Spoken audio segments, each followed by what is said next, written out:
All right, all right. What's going on, LG fam? Welcome back to another episode of the LG Podcast, your favorite podcast for anything and everything in pop culture. My name is Jet, alongside the boys here, Cody and J Mag, and we're bringing you a brand new episode this week. Doing things a little bit different here. We are live. Is this the first time we've done it live?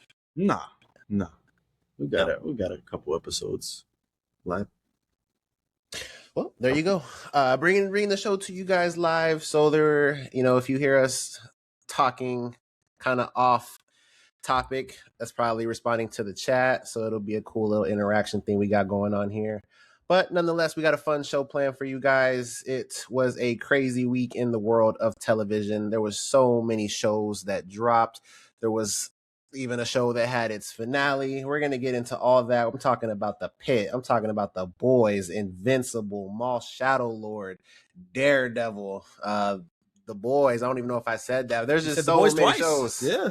I don't know. There's just so many goddamn shows. And we're going to cover all of them. We're going to continue our ranking of actors that we started last week. So that should be fun, just like last time. And yeah. And then we'll end it with the LFG news. So, what are we diving into first, gentlemen? All right. Watches.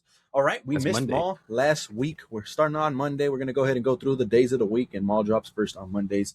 Cody, as you guys may or may not have known, didn't get to watch that last week. To my surprise, they dropped another 2 episodes. So we got a 4-episode review this time. It was 2? It was 2. This motherfucker's it's crazy, bro. It's not 2.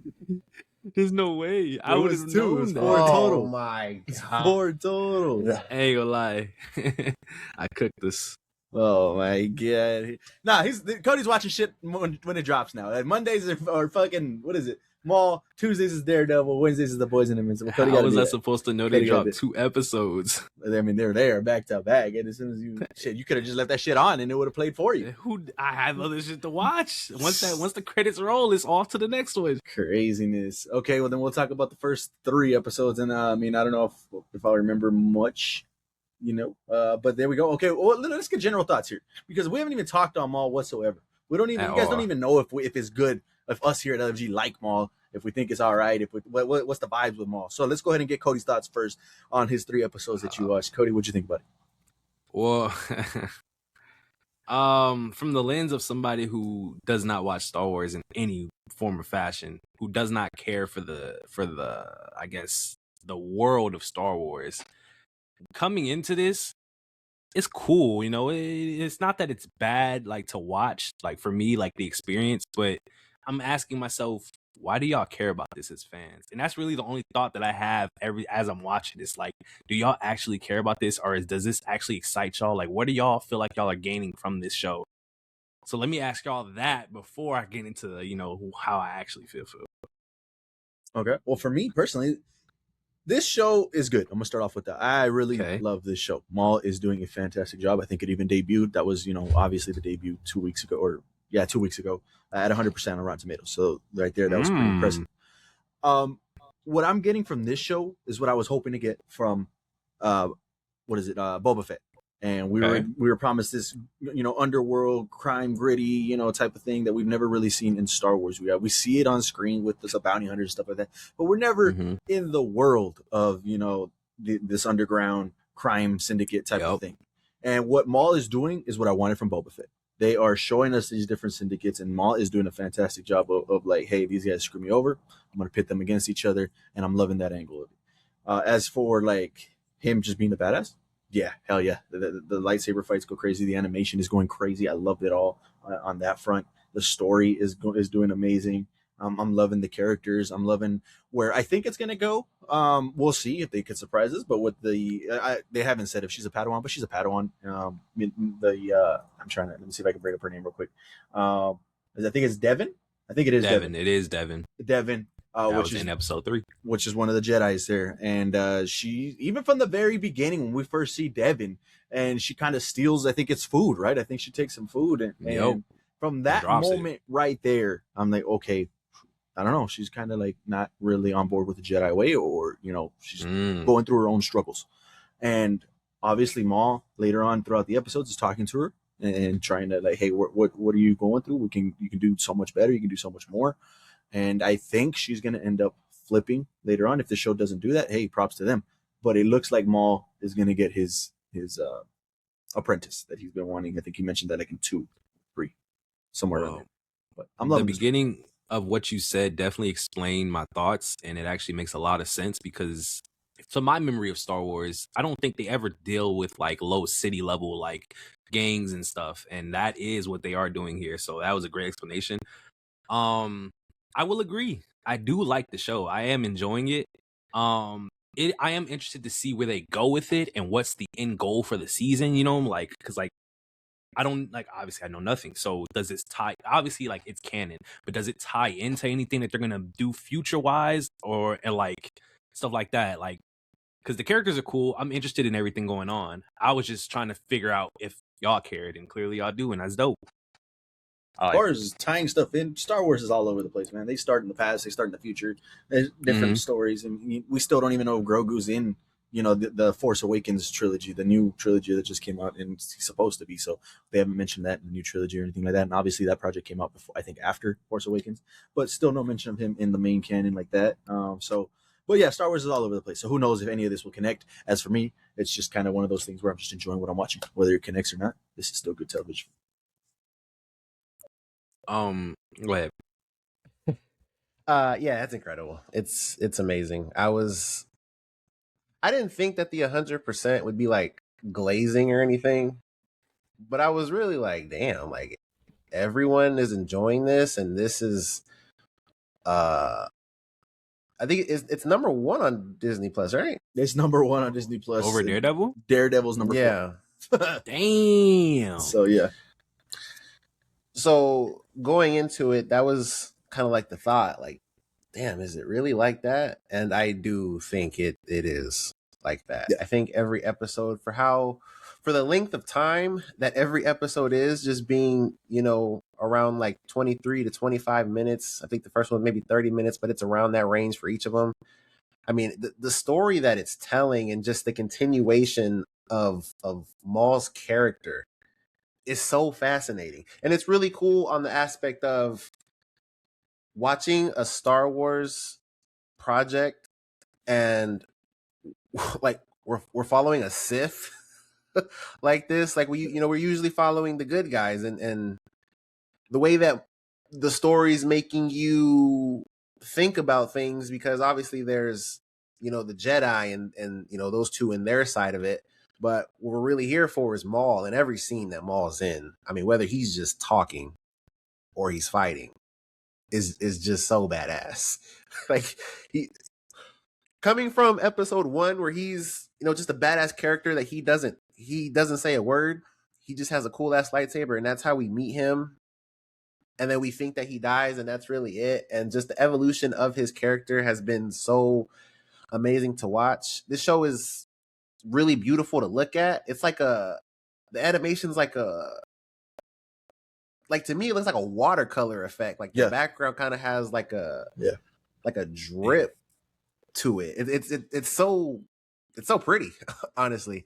And I think the voice acting is amazing. I think that the storytelling is engaging and really leaves you wanting to see the next episode. And I just have so much fun with this Maul. Dude, he has so much aura, man.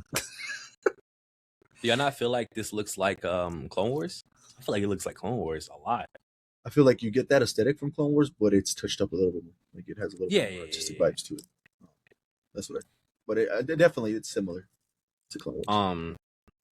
I really like the show. It's because it sucks because what's her master's name? I forgot his name. Master X said it. Eco? I think they did say Eco. it. Yeah. Because clearly he's on a hunt for her, and I don't feel like she's gonna turn. I do think Maul is getting to her because she is that in between state where she's like, I understand what I need to do, but we can't live like this. Mm-hmm. And she's gonna learn that side from Maul. But that's the thing. I feel like at the end of the day, she's gonna stay on the good side. But we got to see how to play out. But yeah, like you're right. Every Maul scene is crazy. Like he has a presence. Like it's insane. And then the whole setup of her breaking free from the prison and then the 1-on-1, he knew that was happening. He was ready for it. Yeah. Like it's so nice, man. It's nice to watch. And it's nice to see that him give the perspective of, you only know me from what you've heard about me. You don't know me how I actually am. So it's like, I could be that if you want me to. That shit was so cold. Yeah. No, it's a fantastic show. I don't know if it's episode 3 or episode 4. So I'm gonna just say it like this. The way that he was using the shadows. That's 3. That's 3. Is it 3? That's Bro. 3. Yeah, that was a great scene. That was a great episode. Like in terms of that, as soon as the lights turned on, Lord. Yeah. The second she grabbed that thing, turn the lights off instantly. Yeah.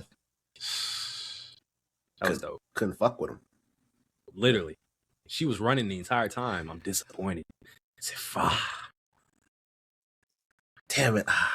Because what I want to talk about is an episode 4. Y'all didn't tell me, bro. How was I supposed to know that they double dropped twice? Did it not just play after? No, I'm telling you, when I'm watching everything, once the credits hit, I'm out to the next thing. That's crazy. Why am I supposed to assume there's 2 episodes? Or if there's an end credit or something, you just let that. The rule of thumb is you let shit play. If the little play next comes up, then you let it play next. Then you know there's no end credit scene. If nothing's coming up for a few minutes, there's probably an end credit scene coming. End credit scene on an animated show is wild. Does Invincible not have an end credit scene after every single episode? I don't watch the end credit scenes. What? Once the show ends, I'm out. That's crazy. What was the end credit scene? That's not even that long. That shit's like fucking 5 seconds, and then it comes back. Oh, well, then those I probably have seen. Then it gives you the credits, and then it plays like 2, maybe 3 credit lines, and then it comes back to a scene. What was the one to the last episode then? On Thrag? Because the last scene was, what was the last scene? I mean, we're gonna get there. So we can. I don't remember, but yeah, there's a scene I think after every episode. Because I'm probably just not remembering that I watch it, but if that happens that fast, that doesn't really count. Like I'm thinking post credit, like you're watching credits for a good. Well, that's 2, what I'm 3 telling you. minutes. You don't have to wait to the whole thing. A lot of these streaming services will let you know if there's one or not just by what's coming next, or if it fucking zooms into a little small thumbnail and recommends something else. Then there's no end credits most of the time. So, pro tip right there for anybody watching too.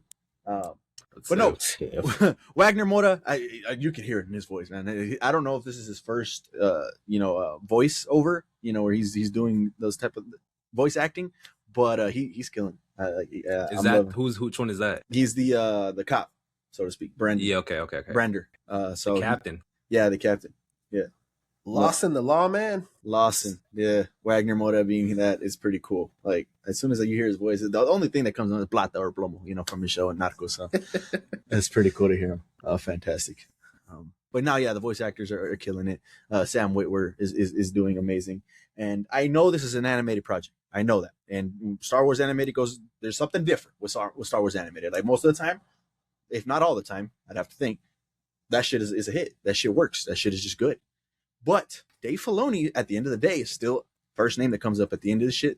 So I'm excited to see his run that comes out. He's obviously co-head with I'm forgetting the other lady's name, but he's co-head of Lucasfilm right now, and I'm excited. I know there's some reservations about him taking over and stuff like that, but like I said, I know it's animated, but it's still good. It's still a great show. Anything else, boys, before we move on to the next one? We can't. So let's on to the next. All right, that was Monday drops. Tuesday drops. Daredevil, Born Again. I'm gonna start this one. I'm gonna start this one here. Man, you want to start it? I do want to start this type of way. Well, more so because I want to get my thoughts before, or I want to get Jet's thoughts on this too. This did some storytelling again of the way Jet don't really like it, going back and forth. Yeah, it did do that. And I know Jet was fucking sweating this entire episode because it seemed like she was gonna live. Okay, and I think obviously the way it ended, I think, yeah, all right, fine, we got some conclusion. But they were playing that whole thing up like she's gonna live, and I'm like, oh, just not liking this already. I can tell you this shit. And they played it through the whole episode to the very last scene. All right, she's dead.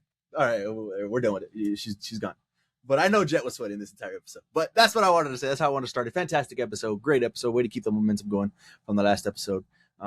I did enjoy the back and forth type of thing. Seeing Foggy again, it was pretty cool, and seeing their first case and doing all of that, and seeing Foggy's humanity, I thought was fantastic. Yet again, they a call back to the Punisher conversation, and he's not like you and I. You know, he was great. He was always trying to find the good in people, and they showed it in this episode. You know, they showed it with the case where they could have just let him rot in jail, let him die in jail, not even rot, let him die in jail.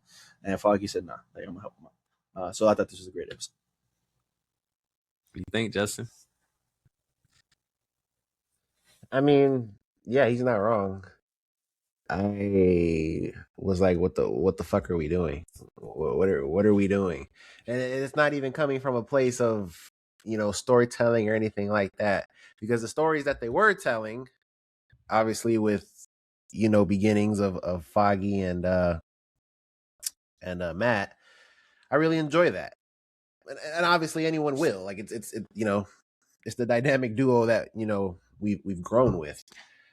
But I don't know, man. Like they were just playing with the food. Like we had an incredible ending to that last episode, and it just took so long to get what I apparently needed when you could have just left that shit in the last episode. And I'm very conflicted about it, because I did like it.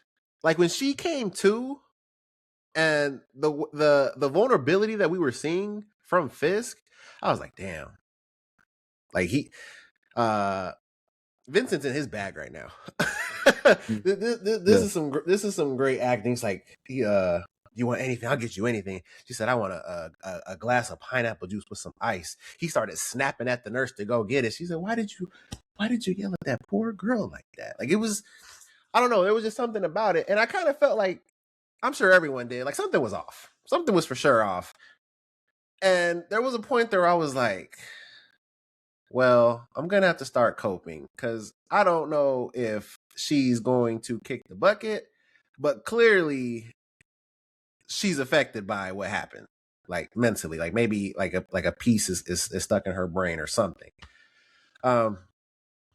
But I was satisfied the way that the episode ended. Again, I loved the storytelling, whether it was Fisk and Vanessa or Matt and Foggy, or even old boy that was riding around thinking he was going to get got too. That was crazy. I was sweating for him.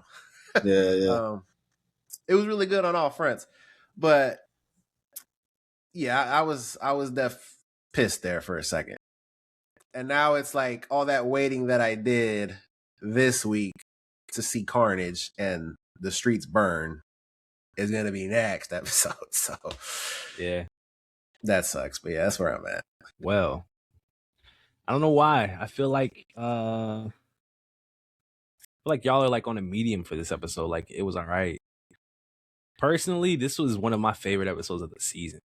I feel like the emotions that they draw it out. First of all, watching it, the way it was shot and the way it felt, like the way it was paced, it felt so different from the show. And it probably is because of the back and forth with the time, but the way that everything, they basically paralleled the lives. Like, we're showing the past with their case, and they're trying to help a guy that they like tried to help at first, and they clearly didn't realize who they were working for, and they messed up. So they tried to fix. Well, Foggy tried to fix it, because we know Matt was like, it's crazy because Foggy is basically his moral compass, and without him, you see how he gets. And it's crazy because throughout the episode, we're following the case, but we're also following what's happening in the real world. And it's just the parallel of Vanessa dying and the guy who's about to go to jail and die. And we're just following that until the end. And it's crazy because at the end, the guy gets away and Vanessa dies. But what makes it crazy is that Foggy was a part of saving his life, but Foggy wasn't. It's just the way, I don't know. It was just a lot to it. There's a lot of plot going on.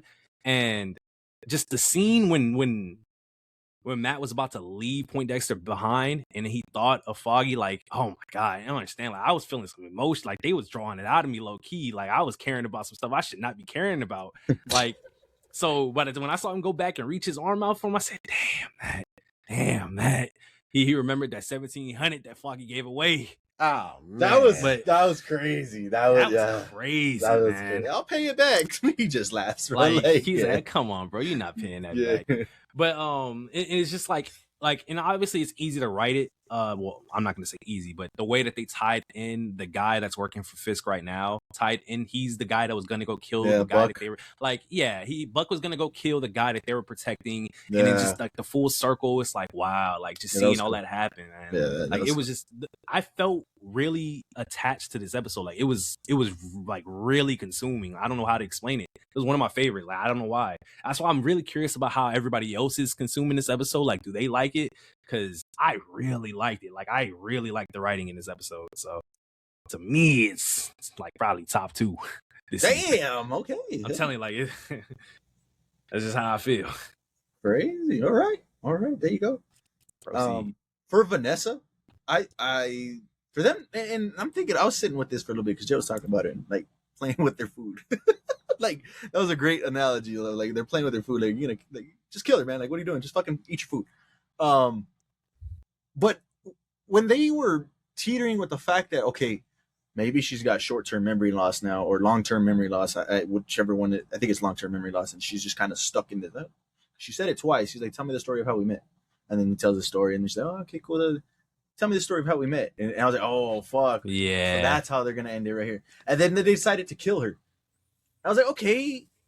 To me, now that I'm looking back on it, I'm like, that was a little weird. Like, why even do that? You know, why even do that little scene, make it seem like she's okay, and now she has memory loss, and she's just going to be in this little 51st Dates-esque type of thing. I don't know. Now that I'm thinking about it, I'm like, I don't know. That's kind of weird.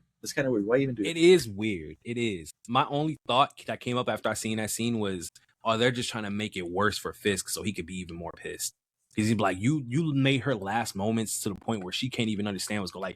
Like you made her forget, like, you know, just adding on to the fire. That's what it felt like to me. Like, you're just making it worse. She comes back to life. What does he do? He gets mad at the nurse. She's like, why are you getting mad? And he has to, I'm just all over the place. I'm overstimulated. And then he's asking questions. He's trying to answer. And she asks it again. And then it hits him. He knows, just like we know, something's not right.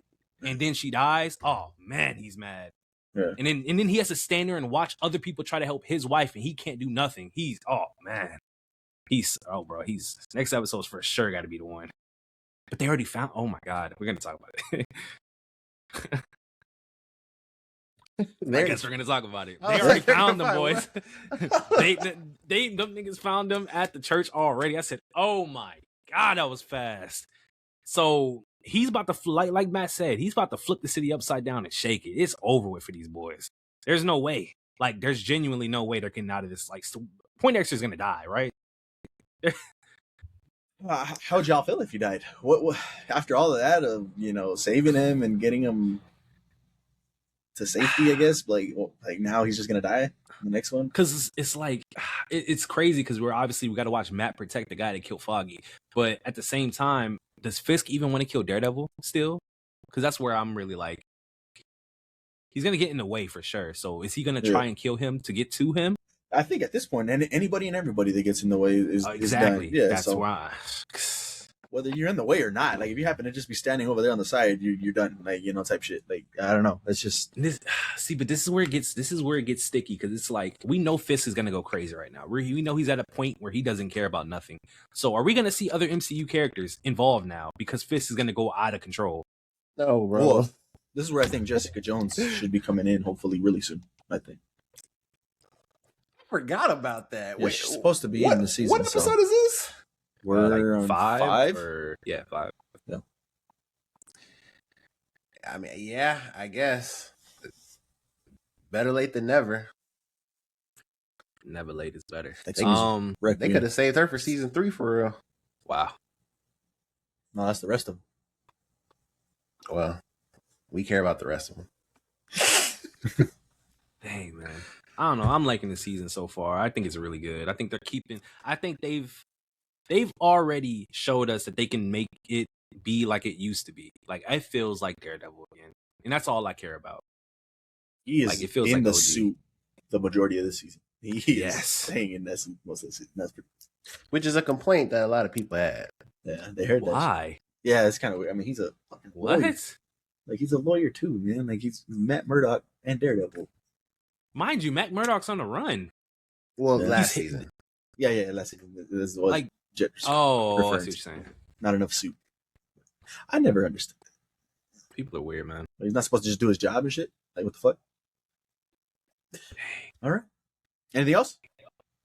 I mean, we ain't talk about bucking the guide, bucking old boy going on their little drive, but that doesn't matter. Yeah, that was a good scene. That was a cool scene, and I don't know if Buck was doing that intentionally. I think Buck knows. Possibly. And if he didn't know the way he was acting, it's like, what are you doing? Like, why are you doing this? I just brought you out here to help me bury you. Oh, what's going on? So maybe he knows now, right? Because he was just like, nah, bro, I'm good to y'all. I'm loyal. Well, pick a shovel. What do you say? Pick a shovel or the hacksaw. Yeah. So, yeah. No, that was a crazy scene though. Like, that dude. So he was gonna turn the car on and leave at one point. He's like, nope. Yeah, nope, he got just that's turn how that bitch scared off. he got. Yeah. So no, that was cool. That was a great scene. Back and forth on. That girl. Oh my god. The girl, real quick. BB. She is using the hell out of him, man. Yeah, she's tripping. He's done. He's done now. She knows how to get info out of him. He was not gonna tell her shit about Vanessa, like nothing. He's like, bro, are we really doing this shit right now? Oh, my bad. I'm sorry. I apologize. I shouldn't even be here. I'm gonna leave. What does she do before she leaves? She gives him a fucking hug, man. She gives him a fucking hug, and then at that point, he's like, fuck. All right. She's in critical condition. And then fucking moments later, he sees that shit on the news, like critical condition. Yeah. Damn. Like, that's so fucked. Yeah. Man. Yeah. So she's wild for that. But I mean, obviously, she don't give a fuck. She's doing. I'm not gonna lie. Seeing this guy act, I don't know how I feel, but I had this idea that he would have been so good in Penguin. I don't know why. It's just he gives that Penguin vibe so much. Like, he would have fit in that show somewhere. Yeah, we can see that. All right, there you go. Daredevil Born Again, episode 5. Look forward to next week. Let us know your thoughts on that down in the comments below. Let's move on to Wednesday. Wednesday's a doubleheader. We got Invincible and The Boys. Let's kick it off with The Boys here. Cody, bring up the share screen, and then on Discord, go to my name and just bring up pictures just so people know what we're talking about.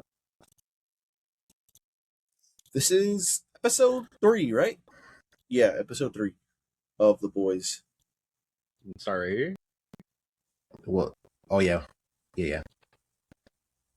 What'd you guys think about this one?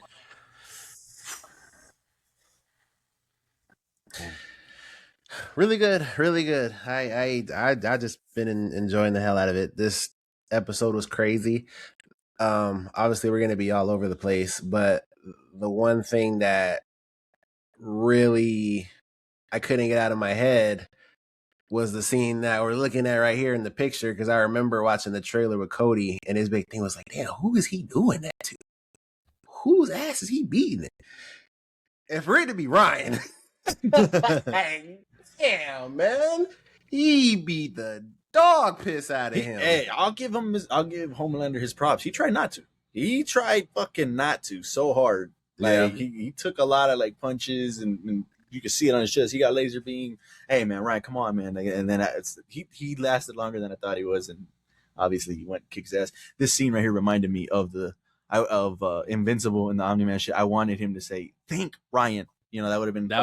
That would have been fucking epic. That would have been cool. That would have been hell. Yeah, I was like, yeah, come on, say it. This is so fucking resembles that so much. And then I thought it was pretty cool because right when he's about to hit that last punch, obviously Omni-Man doesn't. He fucking flies away. He tears in his eye. Homelander said, "No, I'm gonna hit this last motherfucking shot." And he fucking So I thought that was funny too. No, but that was a fantastic scene. Him, man. Yeah. Crazy. So I thought about sparing you, but fuck that.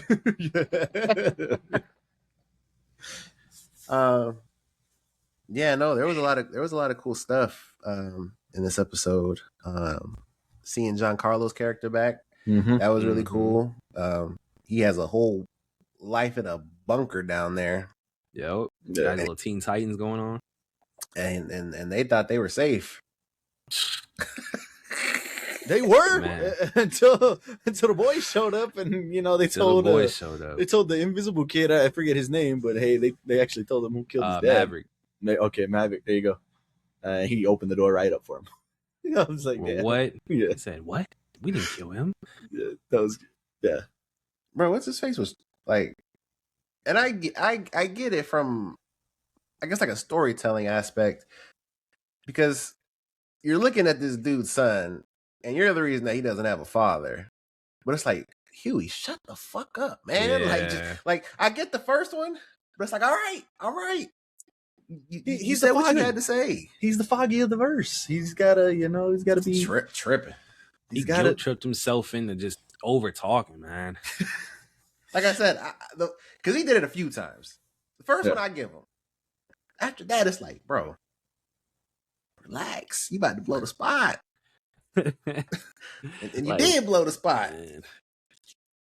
And so much happened too. Like the guy, well, first of all, the girl's dad that they had, making this the virus, or freed, because she went in there, snuck in, and they got free. They found out that everybody just found out that the boys did a lot of sneaky and messed up shit. Like they ain't no fucking heroes, man. They're not heroes. Yeah, man. They're not heroes. Y'all know better than them, man. That's all this basically episode proved. Yeah. It was good though, man. What else happened? I will say though, the way Ryan got introduced was cool. Like obviously we hadn't seen him for a minute, and throughout the season, that was crazy. He had his opening scene. He was just going through fucking SWAT. Nobody can know I'm here. Yeah, so I thought that was pretty cool to see him on screen like that. His conversation with Butcher. Conversation with Butcher, and Butcher just lying his ass off again. Yeah, just lying his ass off again. Get him to or throw the virus, right? Get him to come out and then throw the virus. So getting into suicide himself, man. Mm-hmm. Oh, tripping. Yeah, no, it was really good, and this season has just, again, like every episode is just craziness. It's that craziness that we've come to know from the boys, and I keep trying to think with each episode that we get, like, damn, how is this gonna end? How is this gonna end? Who's gonna make it out of here? And right now, I don't know. Yeah.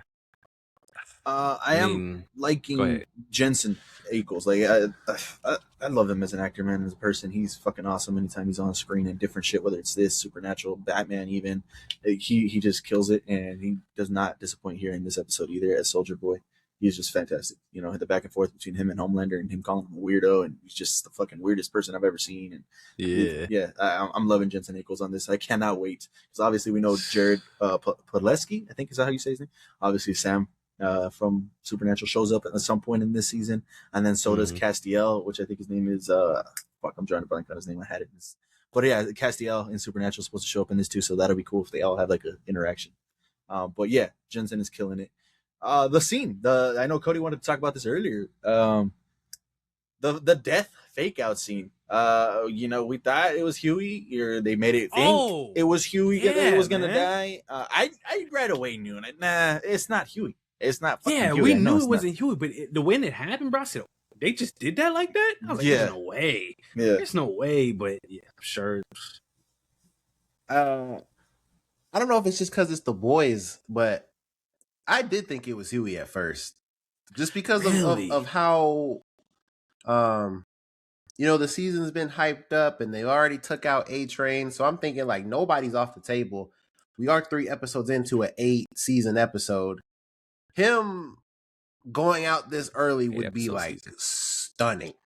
But it's just the way it happened didn't seem too like just quick. Just like that, just like boom. Yeah, by a nobody character, obviously not a nobody character, but like a nobody character, not Homelander, not the nowhere, nothing like that. Yeah, just to die like that. Just and I looked at it like, all right, it's not. Come on now, where is he at? Okay, there he is. He's behind the fucking neck. All right, cool. Starlight didn't hesitate. She broke that neck fast. Yeah, that was crazy. Yeah, but no, this was, I guess, the first episode that we didn't get a death. But I mean, we got a death, right? But we still have yet to get a boy's death. I will say that. We still have yet to get a boy's death, and I thought we were gonna start getting some here coming along the way. And so far, this was not yet. This would have been the opportunity, man. Yeah. Because I know what I just said, this will kind of contradict it. But I still think in terms of that happening, I think the season is still young. It could happen, next episode. It could be like the lead up into the finale that one of them go, maybe like Frenchie or something. But as far as like characters going, I'm for sure like saving reservations for that. Like, I'm not expecting it to be like every episode we get something, because I just feel like that's so, and I'm not saying you're saying this, but that's like so unrealistic. But yeah, like once we get to the finale, and it's like, all right, no boys' bodies, just like, all right, bro. Stranger Things. Yeah, like what are we doing, man? But yeah, I think for now it's fine. There you go. Yeah. Oh, go ahead. Anything else, Cody? No, that was it. All right, The Boys, episode 3. Another great episode. Loving the season so far. Let us know your thoughts on The Boys down in the comments below as well. Let's move on to the next episode on a Wednesday. We got Invincible here. This is the picture you chose. That's why I laughed earlier. Oh, man, Jet, I'll let you take over, man. Jet's been talking about it all season. People were talking crazy about Thrag, talking crazy about Lee Pace, talking crazy about Invincible as a show, as a season. Jet, what did you think, man?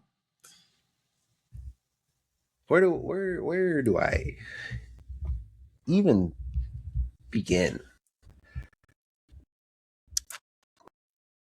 This was epic.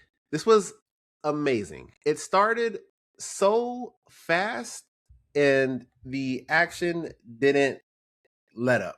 Like, it was damn near the whole episode. It was actually incredible.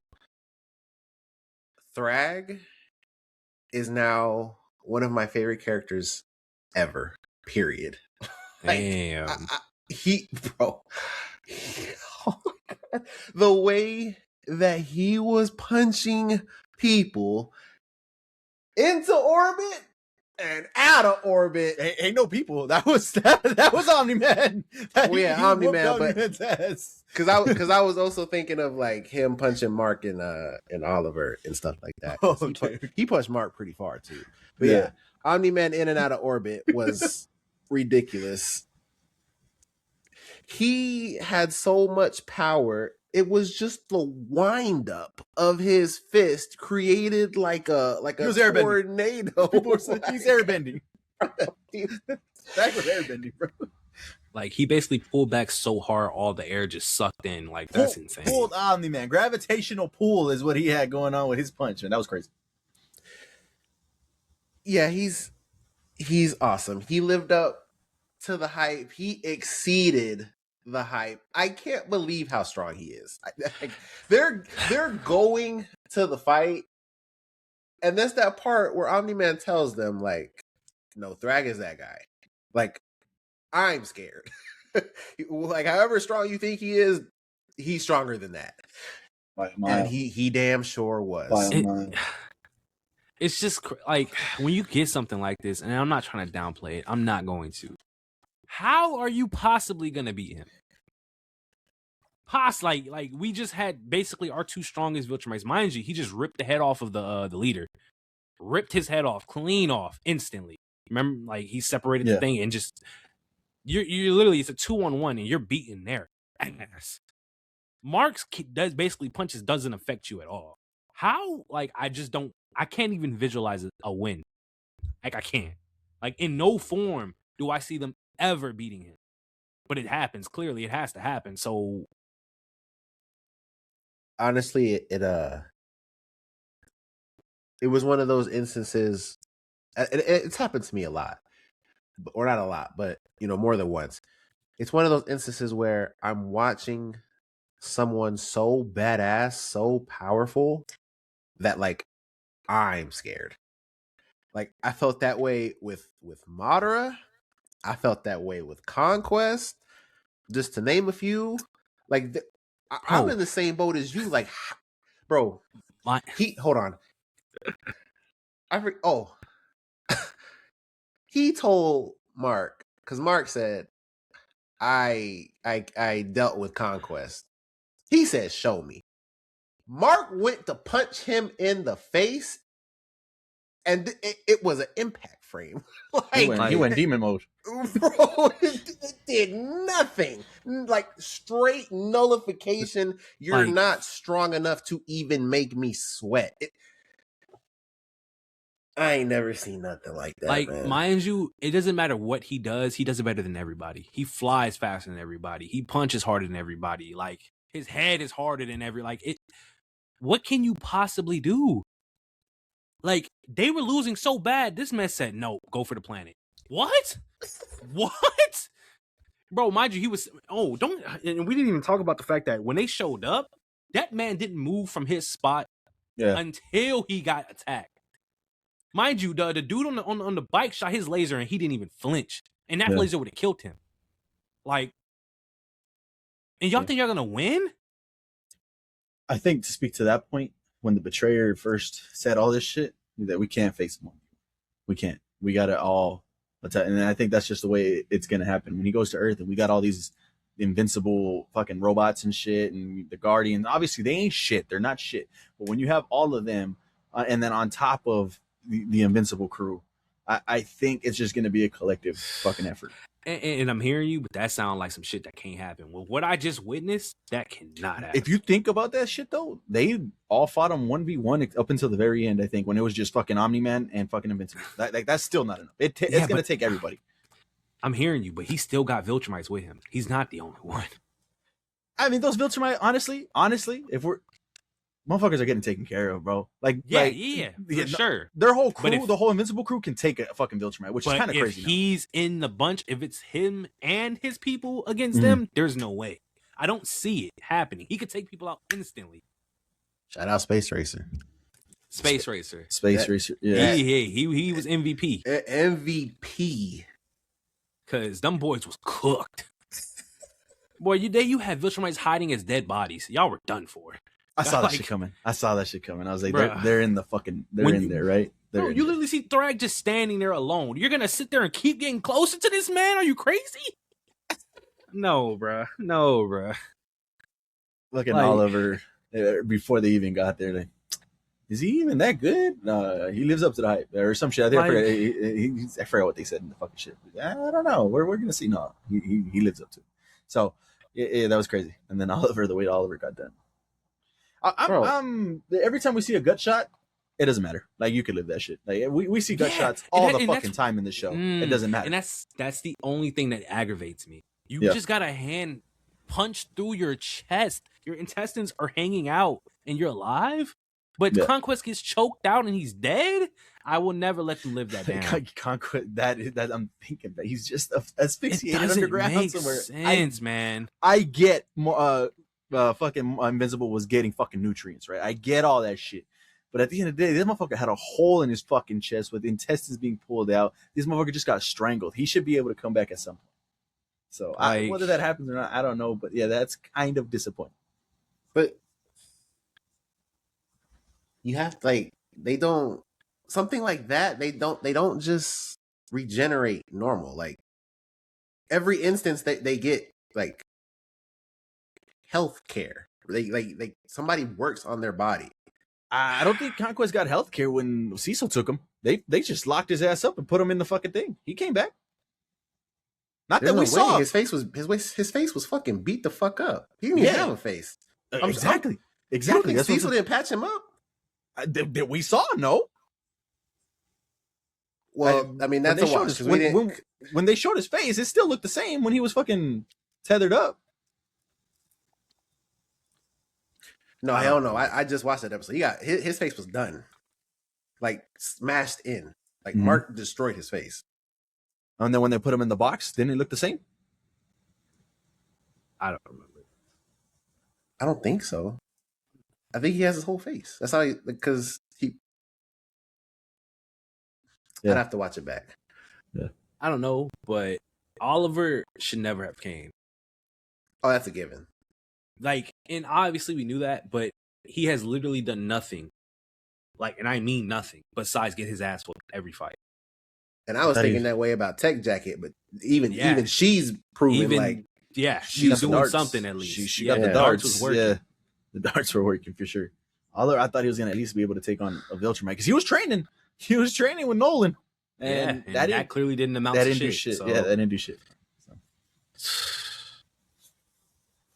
Man, he's a problem. It was because getting his backstory was awesome in the beginning of the episode, and then obviously everything playing out with the giant fight. But then just the what made this episode epic was just like you talked about, them blowing up Viltrum and that whole process, them doing a Viltrum flying V just nonstop, just straight going. I'm sure that shit is hurting like a bitch because they're just losing clothes going through it. And Mark wants to pull away. Omni-Man's like, no, I need you here. And they just keep going. They get to the center. They go past the center. They go through. It was just like he really blew up their planet. And Thrag was not going for it. And crazy enough, like before I even get into this, I wanted to just say, I feel like the season is probably on pace to be the best season of the show. If y'all disagree, go for it. This show has been going up every episode. Like, the season has been going up every episode. I feel like it's just getting better and better and better and better. And like, it has not slowed up and it has not stayed steady. It has just gotten better. I feel like this is the best episode we've seen. That could be debatable. That's what I was going to ask. This is your guys' number one episode? For this season, yes. Well, for the whole show. Let's go into the whole show. Obviously, for the season, I think so, too.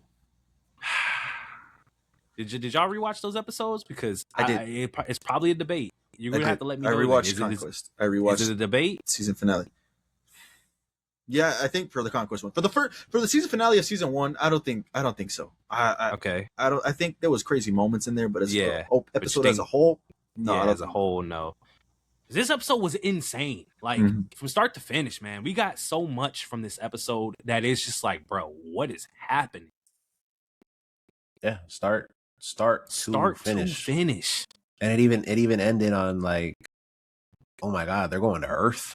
Yeah, like literally. Alan is literally in charge now. He said, yeah, they put me in charge. We got to find them. Mark knew exactly where they were going, man. Like, and they got a 2-week head start. 2-week head start. How do they catch up? Like, technology? What do you think in your head when you hear, bro, Viltrumites never hide? Why are they hiding? Where are they? Like, y'all are cooked. Y'all are so cooked. Jesus, man. So this is the best episode then for you, Cody? You have to go rewatch Conquest? I think Conquest is the only one that can... I'll rewatch Conquest, but it's the only one that can stand up. I feel like this season has literally every episode is just better than the last. This season, I think as a whole, think this season getting out of hand. Yeah. Like, next episode is probably going to be insane. And we're not even at the finale. Not even at the finale, man. Yeah. It's because I told you, I also rewatched that Conquest fight, and it was better than I remembered. Yes. Like, that episode is insane. Jesus, man. But it's like, so is this one. Like I'm just thinking back to just so many crazy moments in this episode. Like, them doing their push because they got them on the run, them hiding in the bodies, every single scene with Thrag's backstory, blowing up the planet. Like, it was all just insane. It was all just crazy. Bro, his disgust for anything that isn't Viltrumite is so hilarious. He saw Oliver and said, "You're not one of us." Oh, kind of crazy. He doesn't view Mark like that. Yeah, exactly. He said, "That's not your brother." What? He views Mark as a Viltrumite. Like, it's insane. Yeah. That man was about to crush his head and like gouge his eyes out. Like, bro, he had fucking Mark running. Like, that's a meme now. I've seen that fucking meme now. He said, oh shit, turned around and tried to fly away with his face in fucking fear. Thrag said, hey, I'll not come back here. Like, that was insane. Insane. I just don't see how you win. I don't. Like, unless he's poisoned, I don't see how you win. Point blank, period. I wonder why he's so strong. That's what I'm wondering. Because why does he seem better than every Viltrumite we've ever seen? There was there was one line, and I forgot if it was this episode or the last episode. One of the episodes, they talked about how he was birthed for Emperor. Like, he was created to be an he was Emperor. Created to be this strong. Like, so from birth, he's been training, he's been doing what he's got to do. I don't know if that goes into his genetics, if they did anything with that. They got the 2 fucking strongest Viltrumites and, got them to be the parents, the lineage and shit. I don't know. But that was the line, that since from birth, he was created to do this. It's insane. I mean, I wonder if the other Grand Regent was that strong. I don't know. I don't think so, because the betrayer killed him with a fucking knife. Yeah, but I feel like that was just a sneak attack, all caught off guard type shit. You think Thrag's gonna be caught off guard? Fuck no. You think that's why Thrag is the prodigy. He's the guy. For sure. And at the end of the day, what's the Grand Regent's name? The old one. They said he says his name all the time. I don't remember. I was gonna say, is it Thrall or fucking? That sounds pretty close. Crawl. Oh, something like that. Yeah, it is something like he says it all the time. Yeah, I mean, I forgot. I fucking lost my thought because I was thinking his name. But yeah, I don't know, bro. Like, I will say now. Let's speak on Lee Pace, because people had problems with Lee Pace. Lee Pace, and I've said this shit from the moment that we heard that he got cast. I said, yeah, Lee Pace is fucking amazing. Lee Pace plays an Emperor in fucking Foundation. He knows how to do a fucking Emperor. Argal. There you go. But Lee Pace is killing it. He is killing it for me as Thrag. I have no issues with him even before this episode. I he's doing great. So I'm loving it. Yeah, I mean, it's, people being idiots. That's all it is. Yeah, basically. They were judging. I think it's one thing to judge like the voice acting, like sure, whatever, do what you want. Them judging Thrag and saying he's a fraud off of last episode was insane. Just because he retreated because he saw the numbers, like, mind you, it was all strategic. He clearly did that intentionally. Yeah, I think it was because of Argal. If the skull wasn't there, best believe Thrag was fucking up the planet. Like, exactly. He was worried about the skull. That's what he wanted, to make sure he got to safety, because it's the Emperor. He wanted to make sure that was good. So yeah, that's insane. I will say, going to the best episode. Oh, go ahead, Cody, before you lose that thought, because I'm gonna move on. Oh well, I'm gonna remember. Okay, going to the best episode. I think what carries, and not carries, but Jeffrey Dean Morgan just fucking elevates that episode so much. As a voice actor, between him and Lee Pace, it's Jeffrey Dean Morgan. Like, he fucking brings Conquest to life. He makes him menacing. He makes him fucking fearful. So does Thrag, but not using his voice. And to me, Thrag it's because of his actions and what he's doing, and he's fucking him. With Conquest, it's the way he was talking because of Jeffrey Dean Morgan. And I think Jeffrey Dean Morgan fucking made that episode. Like, it was fantastic because of that. Yeah, I mean, I definitely agree with that. I mean, yeah, I don't. Go ahead. I'll just say I don't hate that take. Honestly, I don't know which one's better. I really don't. Like, I think Conquest is better. I don't know. I was mind blown this whole episode. Absolutely. Yeah. Like, I couldn't. Bro, I've never seen anybody get punched in and out of orbit. That is ridiculous. And it's another Viltrumite. Like, yeah. Oh my god, he's too strong, man. What were you gonna say, Cody? Before you, I don't know if you lost your thought. Trust me, I'm never gonna forget this because this is just stuck in my head. It was basically about the conversation Nolan and Thrag had when he punched Nolan to the Viltrum, and then they were having their conversation. It was crazy to me that, like, Nolan understands. Like Nolan, he already said it earlier in the previous episodes. He's not on the coalition side. Like he's not with y'all. He's only doing this for his personal like thing with the Viltrumites. Like it has nothing to do with them because he knows, and it confirmed it when Thrag told him. Like he was like, "You do know, or what do you think's gonna happen to your sons when y'all kill us? Like if y'all win?" Like he said, "I know. I'm gonna handle him." Like it's just crazy that like Nolan. I feel like Nolan is so mature. I love where Nolan is as a character. Honestly, Nolan's a top 3 character in the show. Personally, probably top 2, low key. I love how he basically his evolution, and it's like just showing like he truly is a better person. And I feel like Mark definitely appreciates it and Oliver sees it now, but I don't even think, I ain't gonna lie, Nolan's probably gonna die soon. I feel like that little moment talking with Thrag kind of like sparked something in my head. I'm like, he's not making it out of this shit. I don't see it. Do we see Thrag killing them anymore? Like, why? He said, "Oh, there's so little of us." He could have killed them both right there and gone to Earth and do what he's about to do anyways, because we know what he's going to Earth for. I'm hearing you, but I feel like he tried to kill Nolan. There's no way he didn't do that without the assumption that he was gonna be dead. If he wanted him dead, he rips his head off. You know what I'm saying? Like he did it to like if he wanted anybody dead, they would have been dead. He blitzed the fuck out of him. Yeah, bro, it was so crazy. As soon as that motherfucker ripped through the damn asteroid or what was left of his planet, bro. Right, he said, "Viltrumites, surrender." No, I choose death. Yeah, that was crazy. And then he fucking gave a line after that when he was fighting Nolan. He's like, "My one regret is killing him too fast. I'm not gonna do that with you." Oh shit! He's like, "I fucked up killing him that fast. My fault. My bad." Like, damn, yeah, that was crazy. Yeah, that was crazy. That was nuts. We're not even at the season finale. We still got one more episode to go. Still got one more to go. Yep.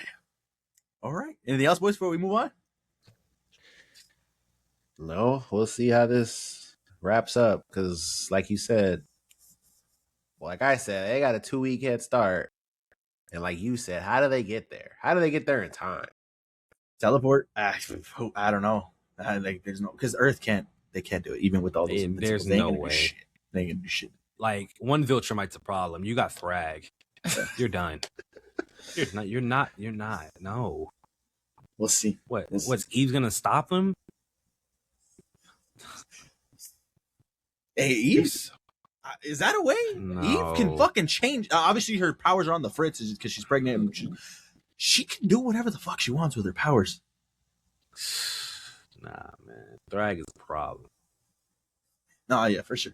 But we'll see. We'll see. Next episode is gonna be fucking fun. Hopefully they don't disappoint. I don't think so. I think we had that same guy that said, "Look out for episode 7" all those weeks ago. Say, "Watch out for 8." I think he came back and said, "Now get ready for 8" or some shit. So I don't know. I thought I saw that. I'm not sure. But yeah, there you guys go. Episode 7. Let us know what you guys thought about this episode. That is all our not my finished what we watches, but that is our weekly watches. So that is the Monday through Wednesday shows. Just keep in mind, everybody watching right now, at the end of the day, our reviews are just our opinions. So we encourage you guys to go out and watch these episodes for yourselves. Come back and share your thoughts. Let's move on to individuals now real quick. Cody, anything new? Negative. All right. I know me and Jet got one to jump on. Jet, anything new? No. Then let's move on to this last one here, The Pitt. Got to watch it all from beginning to end over the course of like 3 days or so. This was a fantastic season, a great season. The writing just continues to go hard. The performances continue to go hard. The cases are just insane. I think in this season, we got one of the craziest cases. No, the craziest case that I've seen from this show yet. Fantastic. We got the most caught off guard moment. I'm going to go into spoilers right now, but we got the most caught off guard moment from this show as well for me. I was like, oh, damn, that kind of sucks. But then they gave us more to this character that got me, man. They got me. Like I teared up. I said, damn, bro. so much purpose from a character that we've seen since season 1, and the way he concluded in season 2, I thought was just phenomenal. It was fantastic. The cast I thought was great, as they tend to be from season 1. All of them are just fantastic. You have a favorite character, pick one. They're all great. They're all phenomenal. I will say, from the season 1, I loved Whitaker and I loved Mel. Both of them were great. They were fantastic.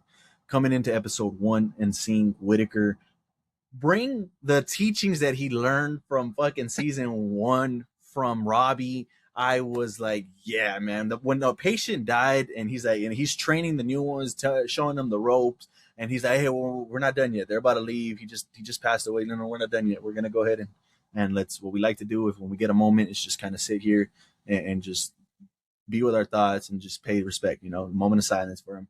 And I said, damn, Whitaker's got it. He's my favorite character of the whole thing. I got it. He's got it. As the show goes on, though, bro, I'm like, what they did with let me see if I can remember the doctor's name, man. He's got this doctor that had problems in the first season that came back this season. Langdon, bro. To me, Langdon season 1 was all right, cool, whatever. It is what it is. But damn, did they write his character some fucking awesome redemption arc, the way he was handling things when he came back, not afraid and not shy to say why he wasn't here to different doctors, going on a little apology tour because of his 12 steps, but more so for himself, to just apologize because he let them down, he let himself down. I said, damn, Langdon, you're my favorite. Like, it was so insane. I did not really care about Langdon in the season 1, but season 2, from beginning to end, Langdon was him. His character progression was just phenomenal to me, and I enjoyed it so much. And the last character I'll speak on real quick before I let you get in on this. I said it from season 1. I loved him as an actor, Sean Hatsi, which is the way I think. One of the things I know him from is Animal Kingdom. He's the doctor that lost his leg in season 1, Dr. Jack Abbott. He was great. I loved him in season 1. Seeing him on the roof in the first opener, and him contemplating jumping or not, and you got Robbie coming up to the roof talking him down because it was a long shift, and then seeing that come full circle, and now it's Robbie on the end of the roof at the end of season 1, and he's talking him down, and then coming here into season 2, they gave him more screen time, and I was for it, man. I am like what's his name again, Jet? What's his name? Langdon. And Langdon are like this, man. They're like this. I need more screen time with Dr. Abbott, man. He is just phenomenal. He has a great scene with Robbie, with Noah Wiley, and just what Noah Wiley is going through as a character this season, and him just talking to him. I thought that was phenomenal. He is just killing it, and I'm loving Jack Abbott in this, and it's just a great season, man. Everybody's performances were crazy. But then you get Noah Wiley, which Noah Wiley was doing great. But this season finale was his episode. He said, let me remind y'all while I'm on the cover of this shit. Let me show you why I'm on the thumbnail of season 1 and now season 2. This is my face on the pit. Noah Wiley is phenomenal as an actor. I'm not going to say leagues, but he's a tier above everybody else. Like, he really is. When it comes to this acting shit, he's him. He really is him. And he showed it in this season finale and sprinkles throughout the entire show. But in this season finale, like I said, it's his show. It's his episode, I mean. And he killed it, bro. Emotionally, what he's going through and what he was contemplating in season 1 to how now he's doing this trip, this journey, and having that thoughts go through his head. No, Wiley is phenomenal. He's gonna get another Emmy from this, as he should. This is fantastic writing, fantastic TV. Pitt season 2, cannot wait. Pitt season 3 is not that far behind. Yeah, phenomenal. Jet, sorry, go ahead, man. I mean, no, I've been patiently waiting for your thoughts this whole season. I mean, it's the Pit. I don't know what else. I don't know what else can be said at this point. It's HBO at its best, and we know what HBO at its best means. The catalog that they just present year after year is really unmatched. And going into the finale, I was really like wondering, damn, how is this all gonna wrap up between the morning shift not knowing how to fuck to go home. And these crazy patients that are coming in now, like, how's this all going to conclude? And to be completely honest with you, I wasn't in love with how the season finale ended, because I kind of feel like nothing got resolved in a way. Robbie didn't take off. Who else had problems? Mel has apparently a second part to her deposition coming. There was and Alishimi, she doesn't know if she's gonna get to work on fucking Monday. So it's like it's a combination of those kind of core characters that had overarching stories kind of go through the whole season. We didn't get like a finish to those stories. And I don't know, and I'm only really saying this because usually it will be fine with the show, because it'll just be like, all right, well they'll just address that in season 3. But season 1 had a time jump. So it's like they could easily do the same thing here, and they just kind of reference what happened with those things, like the deposition, like they might just talk about it in passing with, different doctors in a hallway or something. So I'll keep it reserved and see how they handle these things in season 3. Because obviously I don't know if Robbie's still gonna take off or not. I don't really know what the plan is there. But again, like I said, we'll see. But that's really the only thing. Everything else, I mean, I've been talking about the season all season long. It was phenomenal. We knew what it was when they talked about, this being over the 4th of July weekend, just the craziness that can ensue from that. And there was some craziness. I mean, I'm glad. Limbs were crazy, and I thought it was going to be lean into a little bit more. And I'm glad it wasn't, because they said 4th of July weekend, and I was like, how are you going to do that with hour 1, hour 2, hour 3? Like, you can't do that. That's the season. But it only revolved around 4th of July. So I thought that was cool, and it's not the whole weekend of the 4th of July weekend. So I thought that was pretty cool, because it did stick to the 1, 2, 3 hours and stuff like that. So I thought that for sure. Cool. That episode was a while ago, so I don't remember the patient's name, but the one that you were talking about from season 1. Was it Lionel? Lenny. Is it Lenny? Lenny is the one I'm talking about. Lenny. The black guy, right? Yeah, I'm pretty sure it's Lenny. Okay. Well, yeah, that character. Yeah, I mean, I talked about it that week. I cried like a baby, man. That story was insane. Them talking about his family and the girl that he liked. Like it that episode was crazy. And talk about Noah Wiley, man. This fucking scene right here, bro. Him talking to that goddamn baby Jane Doe, and just telling him how he grew up the exact same way. Oh my God. Noah Wiley is insane, man. The emotions that you're getting from this guy off of the screen into you, just he does it every time. It was the same thing with the morgue scene in the last season. Like he just draws something out of you, man. It's ridiculous. It's another banger season. I can't wait for season 3. I love watching this show every week, and I mean LFG stamp of approval in every single way. Yeah. Let me get to that emotional part. Lenny, I'm pretty sure it was Lenny. Yeah, like we seen this dude come in and he's a frequent flyer, I think, as they like to call him, since season 1. He just comes in because he's the heavy drinker. He's got problems with his liver, got problems with other organs, and he's a pro because he's I think in this season he's like, nah, don't worry about that, because they don't have time to show this doctor what to do in a certain procedure. Don't worry about it, doc. I'll walk him through it. I was like, yeah, hell yeah, because he knows exactly what he's about to go through, and sure enough, I think he's helping him get through it and stuff like that. So we see Lenny come into season 1, and it's just like, okay, cool. He's a cool character. He's happy go lucky. He's always upbeat, things like that.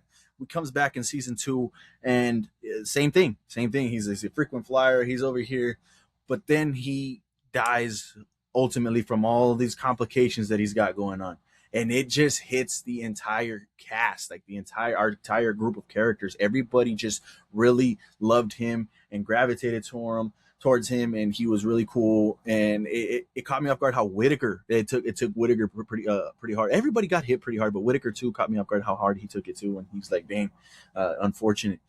So when that right there caught me off guard too, because that's the moment I was like, dang, bro, that kind of sucks. Like that really sucks. I really liked him as a character. I really liked him as a patient. He was really awesome.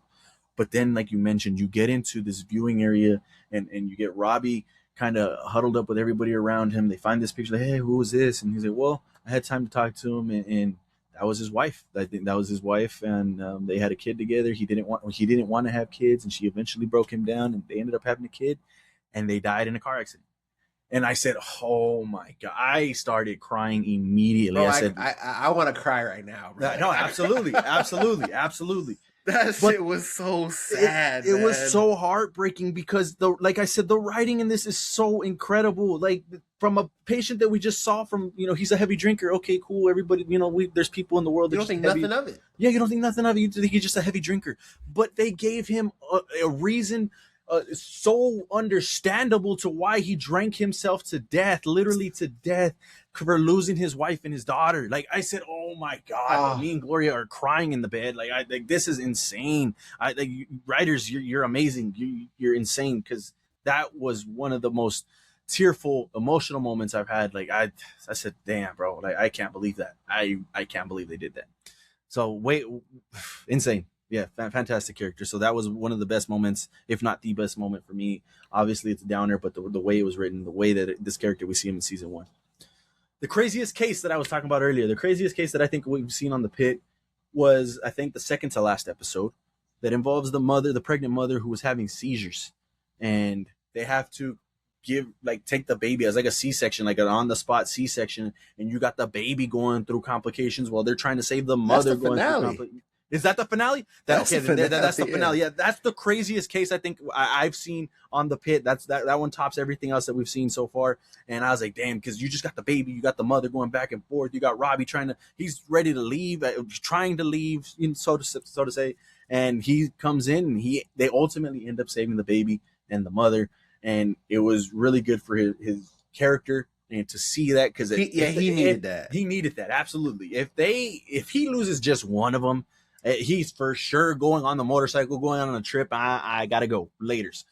But no, they ended up saving both of them. And just on a sheer scope of like seeing HBO doing what they're doing with the baby coming out of the womb and things like that, it looks so insane. Yeah, baby's blue, like straight up blue. It was insane. It was insane. Like I was like, dang, that's wild. So that was the craziest, I think, case that I've seen on the Pit. And then a moment that I was thinking back on, that while it was happening, I was like thinking nothing of it. But there's a woman that comes in from the ambulance, and they're having her hooked up, and her breasts are out, and you're like, oh shit, okay. Obviously, we've seen there's some crazy shit in this season, but her breasts are out, and they're trying to do that. And in the moment, I'm not thinking nothing of it, but she ends up having, I think, a heart attack. I think it was. Well, okay, she has a heart attack. I think fast forward an episode, maybe 2 episodes or whatever, they circle back to that because you see the paramedics that brought her in come back and drop somebody else off. Robbie goes off on these 2 paramedics, and I thought, and I think it's a real world issue too. Like I may be reading into it, but I think it was a good explanation and a good way to tell real world things that are happening. And he was like, all right, you guys missed a potential, I don't know if she died or not, but you almost cost her life because she had a heart attack because you guys didn't put the scanner on her correctly, because you guys didn't want to go under her breast the right way, or take her shirtless and connect everything the right way.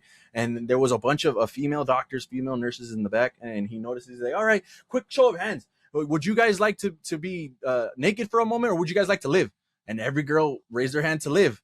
And he's like, there you go. So for a few moments of being naked in front of somebody or wanting to live, there's your answer right there. So do a better job next time. He let them have it, and I thought it was phenomenal. And I think that was a real world issue that women go through, because it's just a fact of life, I think. Obviously, I'm not a woman. I don't know. So, but that's what I took away from that scene. I thought that was phenomenal writing and a way to connect that to real world problems as well. But yeah, I think this whole season as a whole was just fantastic. I think they left one, and obviously what you were talking on, Robbie and the baby in the scene right here, I think he was talking to himself. I think he needed he needs a purpose, I think, outside of the Pit, outside of the hospital, because he even mentions, this is where I belong. This is easy to me. This is where I know I'm making a difference. It's out here. It's out doing all the other stuff. So I think when it comes to him going on the bike ride or not, maybe he will, maybe he won't. But I do think either way, I think he needed this moment and understood this moment to kind of center himself, get a purpose. I even thought me and Glory might even thought like he might even adopt the baby. I don't know. I think he needs something to give him purpose, to give his life meaning. When he was talking to Whitaker and he was seeing him and the girl from last season with her baby and how he's taking care of them, and he could see Whitaker just having a good time, happy, and he's interacting with the baby, putting music on for them and having this pseudo family.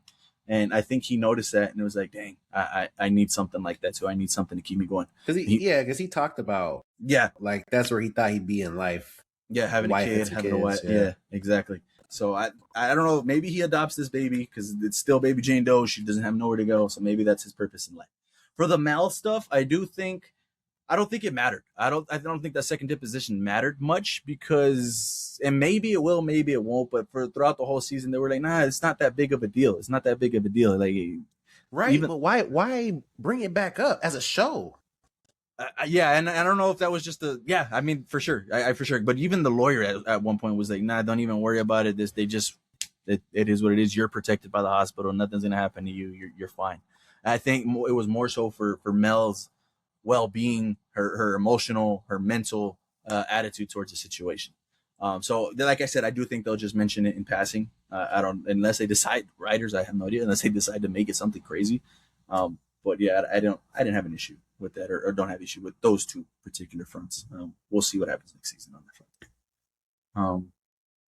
And then I think the last thing that I want to mention on this season was I think this show, aside from other like hospital shows, has so much more heart than the other shows, has so much more emotional attachments that you guys can get behind, and the characters that are more, I guess, lovable, like you grown to these characters than these other hospital shows. And I think that's what makes the Pitt fantastic, makes it amazing and must-watch TV, honestly.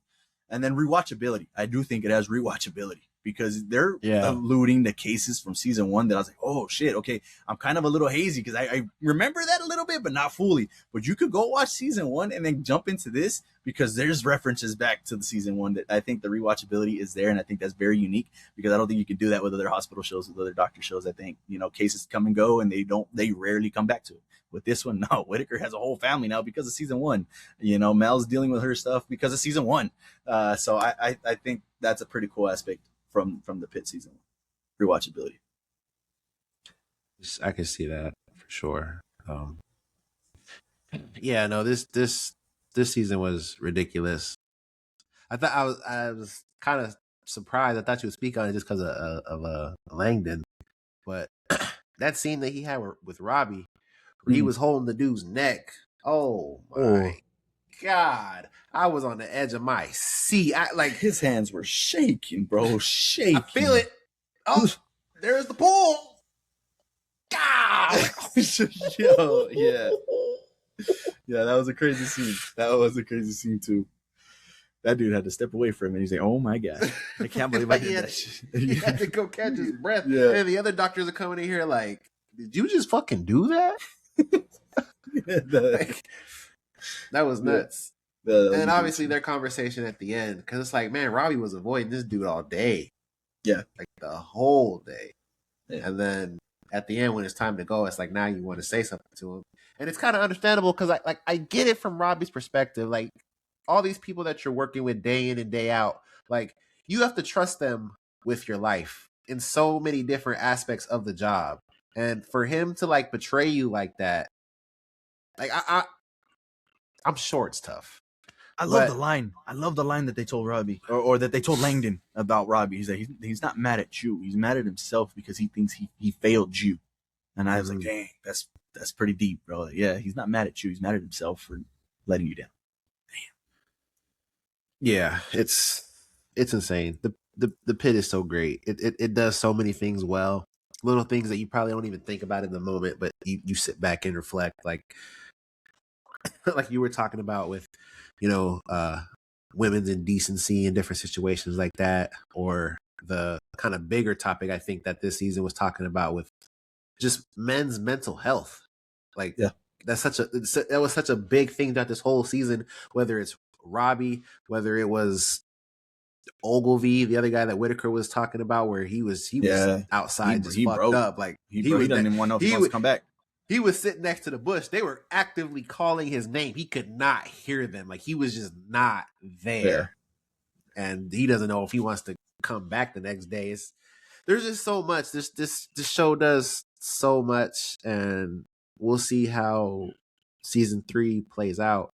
I know that Dr. Mohan is she's not coming back for season 3. I didn't see the reason, but she's not going to be back. So little differences there, but again, like you have Robbie, you have some of these characters that make up the core, Dana and all of them. I mean, the Pit is going to shine. Like it's just too good. You said your favorite character was Dana last season, and then you said you have a new one. Who was it?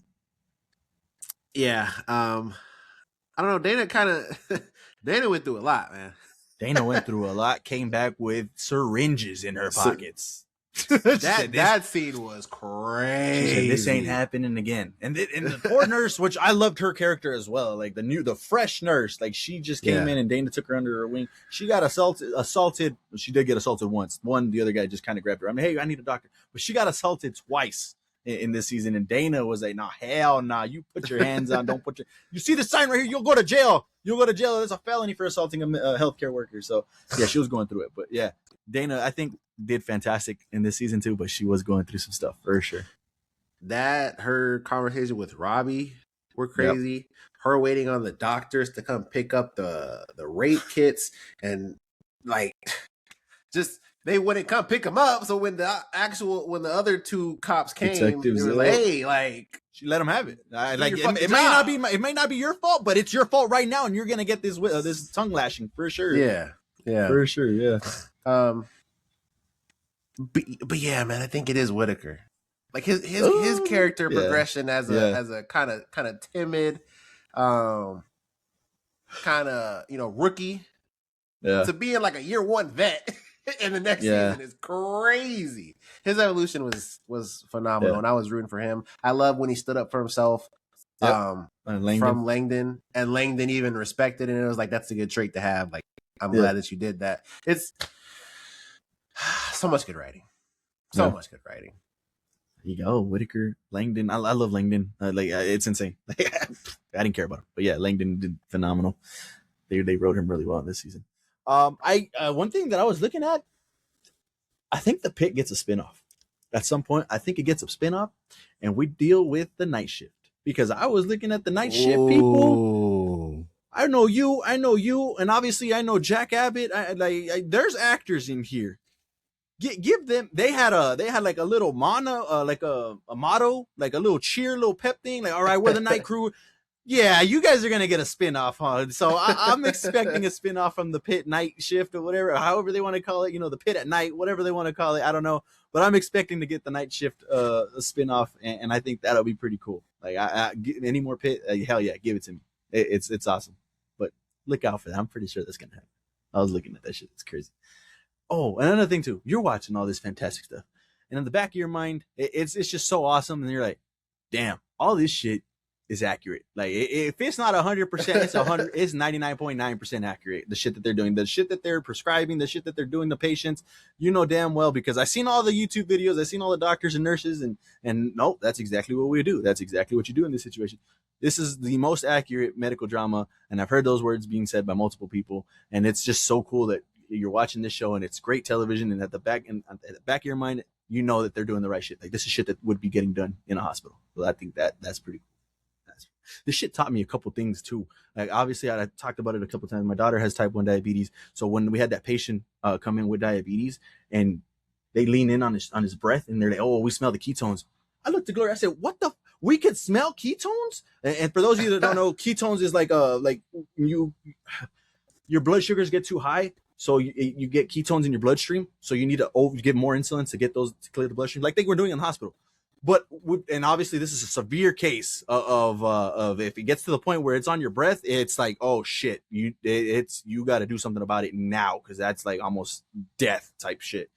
But yeah, I looked at Gloria and said, "Oh, we can smell ketones," and I was like, I believe it. But she looked it up, And sure enough, yeah, you could smell ketones. So if it gets to that point, it's like, dang, that's kind of crazy. Because how come my doctors never told us that we could smell ketones and shit? Like that's insane.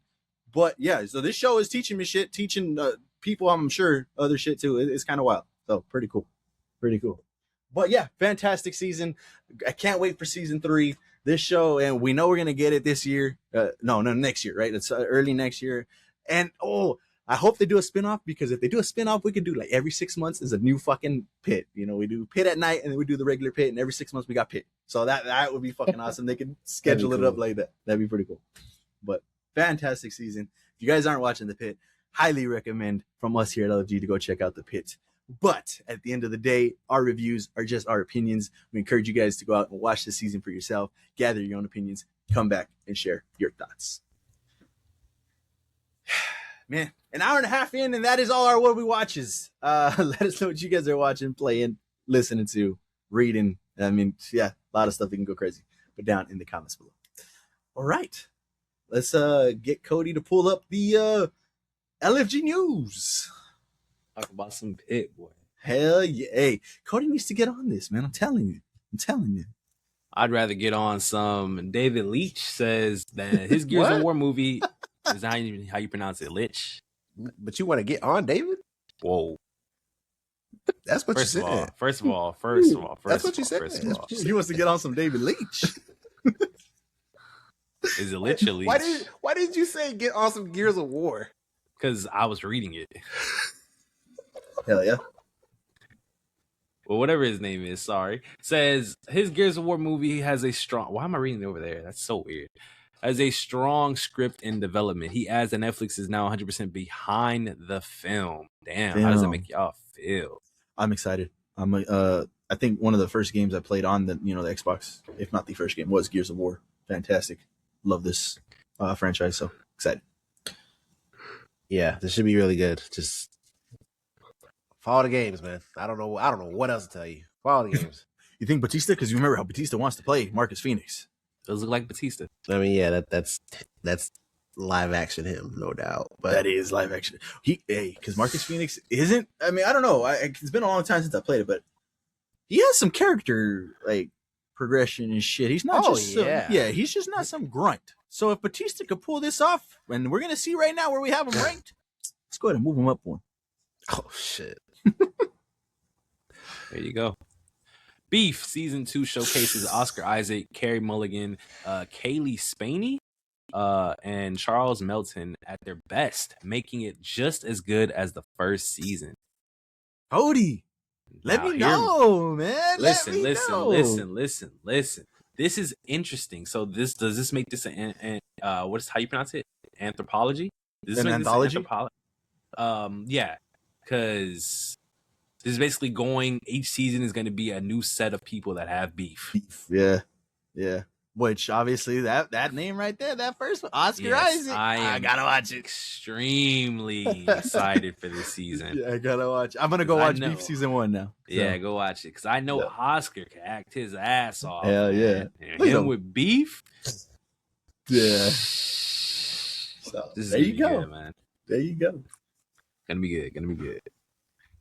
AMC is raising the price of A-list memberships again. $2 increase, now $28 per month in many states, and even higher if you live in New York or California. Second price increase in 2 years. I'm going to be honest. Uh-oh. I don't have this service, so I have no bias here. I don't think this is that bad. No, it doesn't get that bad, right? This is only 2 years. Starts $2 here. Starts $1 there. Before you know it, you're gonna be paying $40 for this shit. Well, it just has to get to the point where it's not worth it, and at that point, you're just buying singular movie tickets. But you still get so much with being an A-lister. Like, I don't know. You absolutely. So, what's that price point for you? What is that? Too much? 50. I'd have to really think about that because I don't even know. Because this is $28 a month. I mean, a singular Dolby ticket is what, like $17, $18, $19 somewhere around there? Somewhere around there, yeah. But then you go to the movies 2-3 times a month. It pays for itself. Facts. But again, that's that's just looking at it from watching 4 free movies in whatever format. Like you also get the other perks like cutting in line and whatever else it might be. So it sucks that they're raising the price. I don't want to advocate for price raises, but when the service is like that, it's like, okay, I don't support what you're doing, but the service is still at a top tier premium to where I'm not 100% pissed, if that makes sense. No, it makes sense. But when we get these other price increases with these other subscription services, what's their reason? Oh, we're providing more content. We're providing better quality. We're getting more licenses. We're going to do more. Right. What does AMC A-List have a reason to raise their prices for? Oh, I mean, AMC's in debt. They're trying to make money. So if you want to keep going to AMC, you gotta clock in 9 to 5. But at the end of the day, they don't got a reason to raise their prices. They're not adding anything more to this. For sure. You know what I'm saying? At least these other, I don't agree with it, but at least they're giving you a reason because they're providing better quality content. So working at AMC, do you get this membership for free? I doubt it. Hell no. I doubt it. You might get it a little bit cheaper, but yeah. Well, I'm not gonna say hell no. I don't know. Maybe. Because I don't think that's unreasonable to give them. Let's find out. A-List. But you can move on. I'll bring it up. Marvel Studios was reportedly hit hard in the Disney layoffs today. Nearly the entire visual development team was let go. Many there for over a decade. Only a skeleton crew remains in place to coordinate hiring on a per project basis. Disney overall is laying over 1,000 plus employees. AI. This is wild. Somebody posted a graphic of their gross earnings, like the revenue and things like that in this post. I should have screenshotted it. I was saying, is it the same post that they showed at CinemaCon? Did you see that? Like they were flexing like. Oh yeah, there you go. They no, it wasn't that, but they were flexing at CinemaCon. So there you go. That even strengthens that. But in that picture, this year or this last year has been their most profitable to date ever in the company's history. Why are you laying people off? Yeah, why are you that greedy that you want to just get rid of other people's incomes and a way to feed their families? Because you guys want to make a few $1,000s more, $100,000 more off their salaries or whatever. Like, that's crazy to me.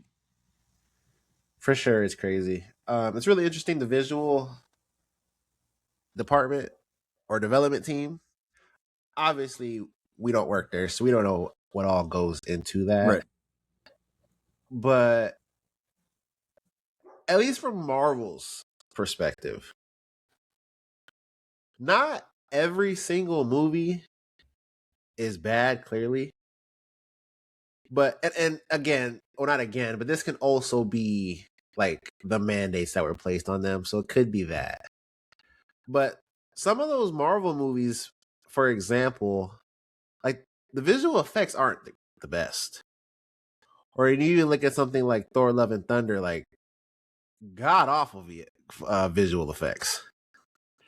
So again, this doesn't play into that because they laid off a lot of people.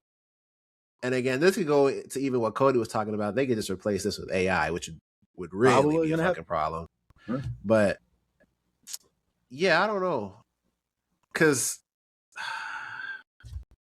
man, I want to believe it would be to get better people, but that's like the fucking naive way of looking at it.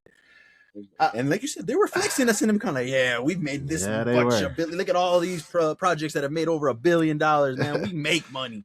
But you guys are gonna go ahead and lose your jobs today. But we make money over here. Yeah, I don't know. It's tough, man. It's tough. Over 1,000 people in Hollywood signed an open letter opposing the Warner Bros. And Paramount merger. This includes Denis Villeneuve, David Fincher, Bryan Cranston, Mark Ruffalo, Joaquin Phoenix, J.J. Abrams, Ben Stiller. I'm just not going to read all this. There's some notable names. There's Denis, obviously. Bryan Cranston's in there. Joaquin Phoenix is in there. Noah Wiley is in there. We just talked about him. There's some big names in here. Javier Bardem. So yeah, some people that don't want the merger to go through. I mean, I don't think there's a sane person alive that's like not in Warner Bros. or Paramount's pockets that wants this to go through. Not a single one. It sucks that they're selling, man. Like, why? You guys are on a fucking such a high right now from this great year that you guys just had. Money, man. They made so much money last year. They had a Best Picture winner. They won so many Oscars last year. Like it was insane, honestly, the year that they had. It was really crazy. Yep. We'll see. Money. Jury finds that Ticketmaster and Live Nation had an illegal monopoly in the ticketing market. Nice. The case was brought forward by 34 states. Monetary damages will happen, and it could lead to a breakup of the company, though it was expected to be vigorously contested by Live Nation. There you go. You motherfuckers in the, upper rooms, what the suits at the top, talking about like, then we can charge them for fucking parking and do all this shit. There you go. Y'all about to get broken up. Damn. Raising. It's so the ticket thing is it's so evil. Yep.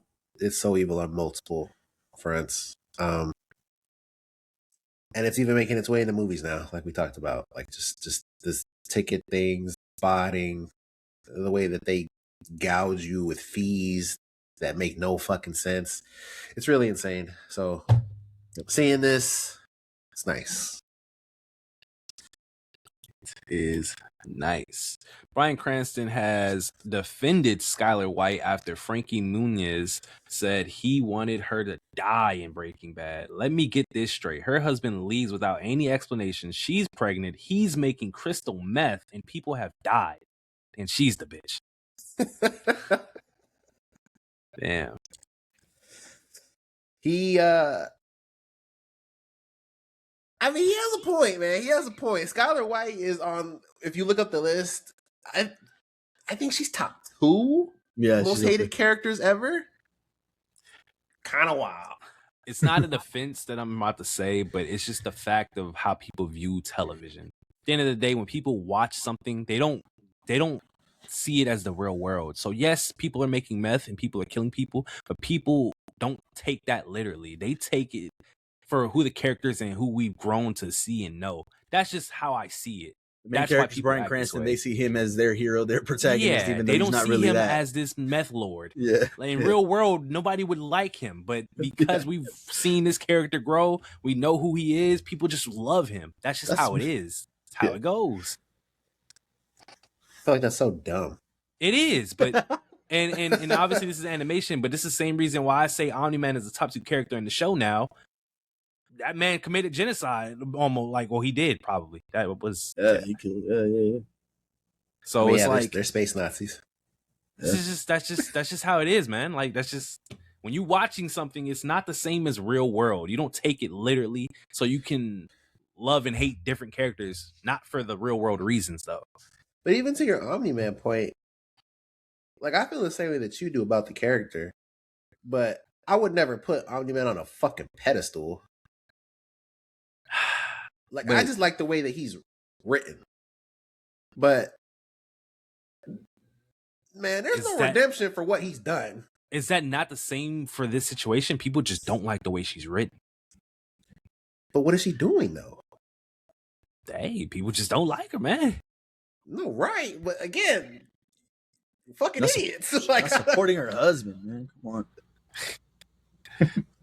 I don't know, man. It's crazy. In top 2. She's right behind Joffrey. Joffrey clears, though. Clears. Oh, for sure. Clears. Well, there you go, Breaking Bad fans. Wonka 2 will reportedly begin filming in late August. Now, he's back. What are we doing here? Does this get to Charlie? And obviously, not obviously, but apparently there's 2 books in Wonka. So I don't know if they're doing their own lore. They're going loosely off of that, or what the case may be. But there's books on Wonka, and there's 2 of them. And I don't know if the first one even revolves around the story that we got, because this was like a prequel to Wonka, like how he started. Right. And I think in terms of how it ended and him getting his chocolate factory, I think it's Charlie, right? I think. Do we get to that point? Obviously, it's later in his life. It's way later. Yeah, he's already going to retire. He wants somebody to pass it on to. He's ready to move on. Do we get that, or do we get a trilogy? And now it's Charlie, and Charlie takes over from there now, and we get him building the factory. I think I would like. Let's get the factory built up. Let's get it up and running, and see the challenges he might have to go through face to even doing that. And then if we do decide to make it a trilogy, Charlie can come in and we can do that story and see how that goes. Who would have to be heavy story wise though? Because I don't see 2 happening, and it's like day to day in the chocolate factory, and then we just have a trilogy and it's Charlie the Chocolate Factory. Like that sounds crazy to me, just off the span of time that it takes in Wonka's life. Because like we just talked about, like that's like he's ready to retire. You're telling me that's going to be the whole second movie is like him starting up the factory, and then we go through whatever, and then by the end of it, it's ready for Charlie's story. Like that's like the last like time skip. Yeah, I guess. 15 years later. That sounds crazy to me. If Johnny Depp could do it and they did that story again with Johnny Depp, why couldn't they do it with Timothy and give him, his own? It wasn't like this though. No, absolutely. But I'm just saying that story's been done obviously with the OG, which is phenomenal.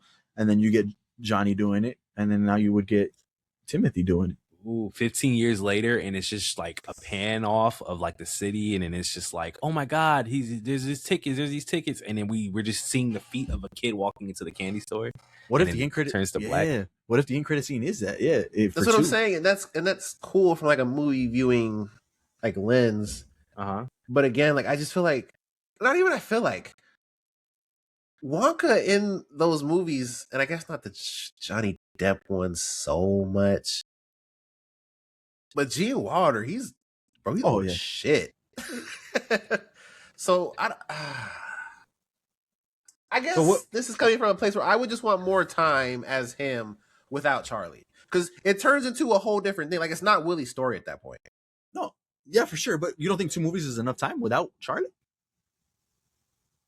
He gets 2 movies, and then the third one's Charlie. To me, I think that in my opinion, that's good enough. You want a third movie before we go into Charlie?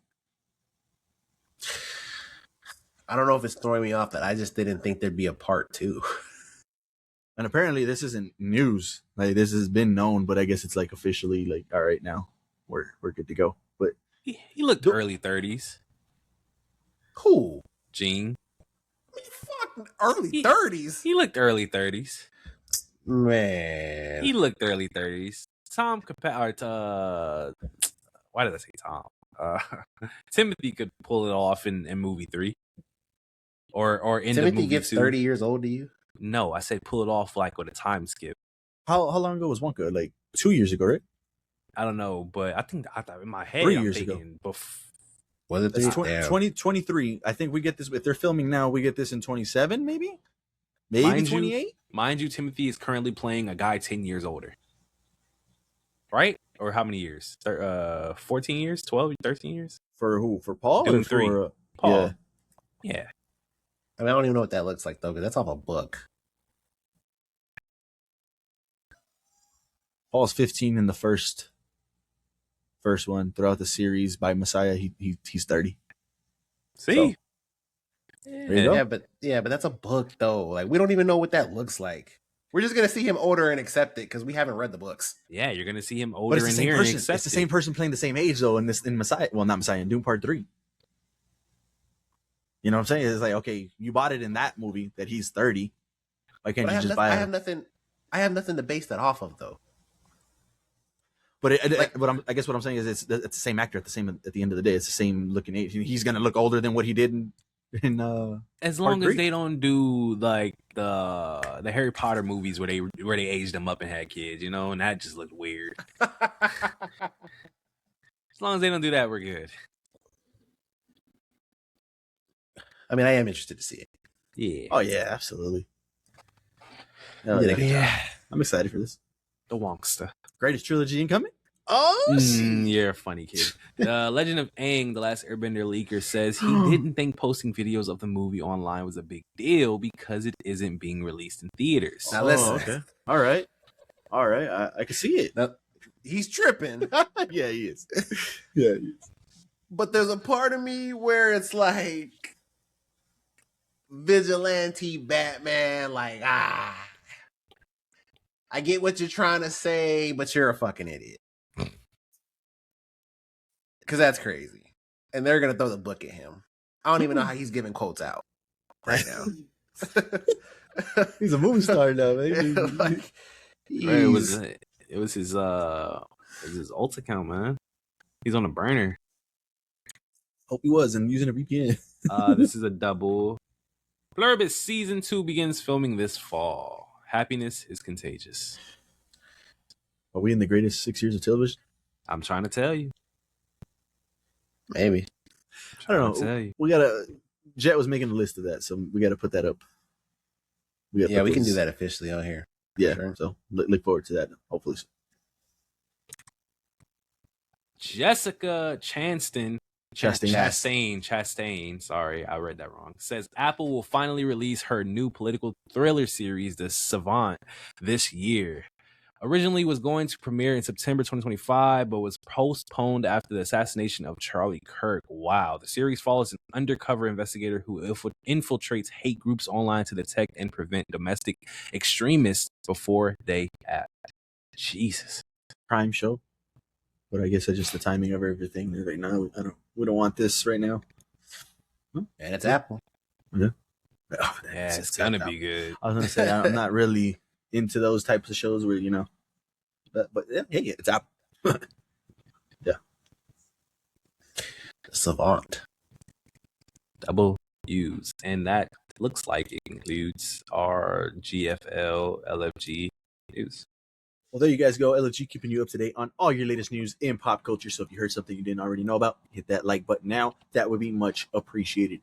Now, before we head on out of here, or into final thoughts, I should say, let's go ahead and just do a few of these. Ranking the actors.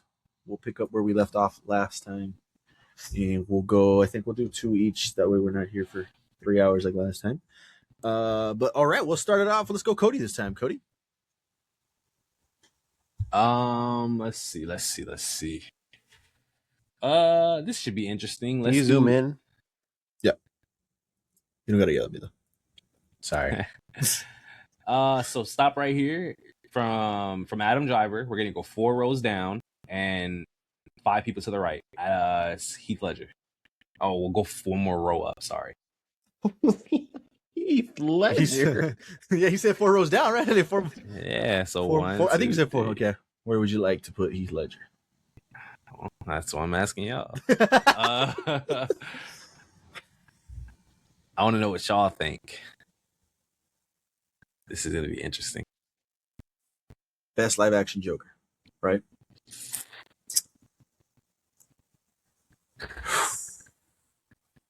And I mean, 10 Problems About Him? Was that the movie? Was that 10 Things I Hate like About that. You. 10 Things I Hate About You. I liked him in that.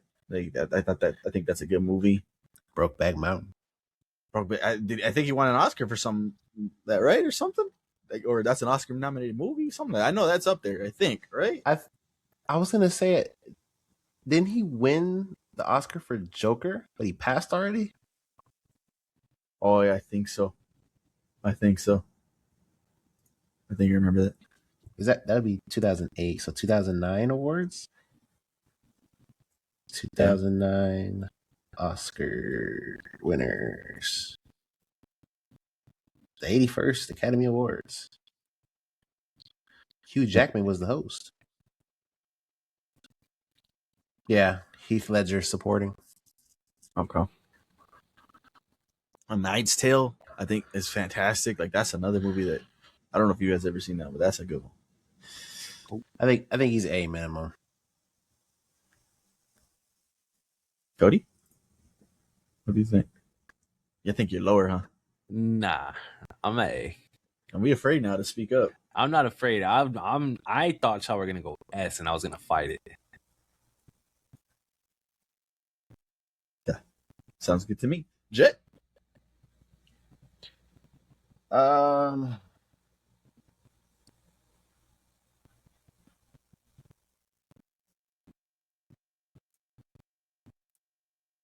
Actually, you can go because I don't even know who I want to do if you have one. Let me find him real quick. Let's give this man his redemption arc here, because the last time we did this, I was the only one on this guy's train. I know he's in here because I saw him earlier. Let me try to find him. Excuse me. Come on. All right, well, I'm just gonna say it. You guys can help me look for him. Daniel Day-Lewis. Oh, I found him as soon as I said that. That's Robin. He is us. Okay, we needed to just get that out the way. That was the problem with the last time we did this, and he's an S, bro. Like, Cody. I'm not gonna argue, man. I'm not gonna argue. I know how people feel. Back to me. I see some people I want to name, but I'm trying to make it interesting. So I don't want to be too obvious with this. So let's do Jack Black.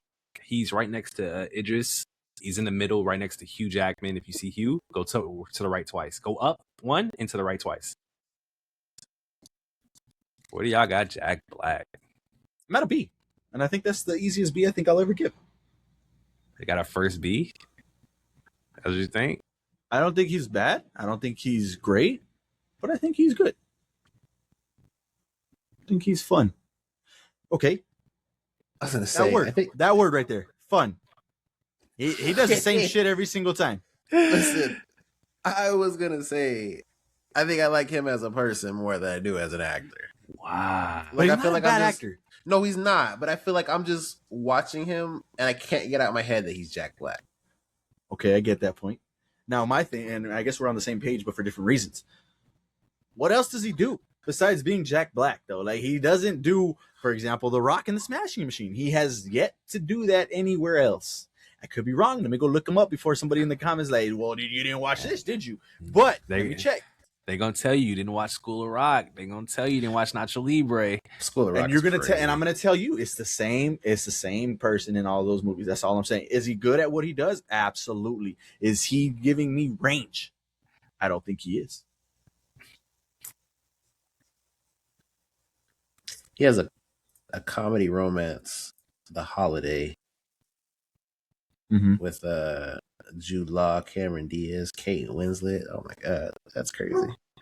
So maybe, but I don't know, man. Is he an underappreciated actor? Fuck no. No, I appreciate him for what he does. Absolutely. I think I'm gonna let y'all take the reins because I'm not gonna lie, man. I'm at the point where I see Jack Black in something, I instantly kind of don't want to watch it. So he's like The Rock to you. I don't mind seeing The Rock. Oh, so we're gonna do this. Oh no, I'm not. You're listen, crazy. I'm not arguing for nothing. I don't because That's what we're here for, man. To argue it. I guess that's fair. The Rock got a nomination. Ooh, that's crazy. Because I agree with you, J Mag. I think he's B, but I feel like in my gut is disrespectful. I don't think so at all. I feel like A should I feel like A you makes see sense. him up here with J.K. Simmons, with Shia LaBeouf, with Elizabeth Olsen.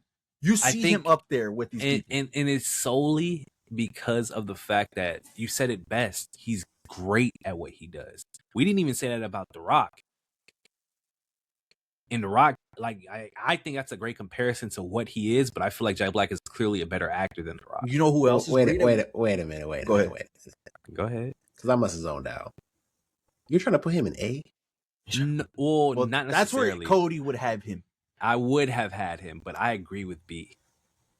I just feel like he's supposed to be an A. See, he's settling. He doesn't. He's settling for B, but he would have him an A. I can't do that. I can't do that. What is he? What is he giving y'all? I can't even put him right here though. Look who he's above. And I think respectfully, he should be above them. No, I don't.